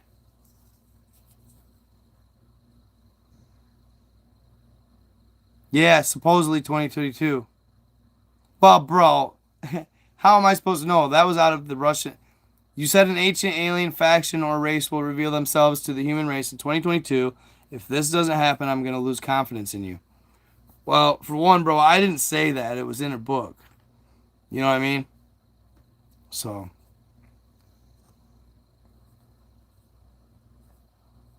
yeah, no, Randall, they said that they're on average like the tallest, the females are the smallest pygmies at 4 foot to 7 foot. The males are 6 to 9 feet or something. Yeah, check it out, bro. Check out my last video, Amity Mortem, and check it out. It'll tell you that. Yeah, I know, right? I gotta get some rest too, guys. Thank you. Yeah, check my Facebook out. Thank you, Pied Piper. Thank you, Tori. Thank you, Tanya. Thank you, all of you, for coming out and hanging out with me in this live. Watch my content. Check it out. I got some new stuff coming. I might go back. I want to kind of touch on the Lemurians and maybe finish off some of that, because they have some really cool stuff in them, those documents that I found online. The Lemurian princess and her account of Agartha. So yeah, check me out. Love you guys. Love and light always. And stay positive. Don't forget, truth can be stranger than fiction. And keep on watching. Later, guys.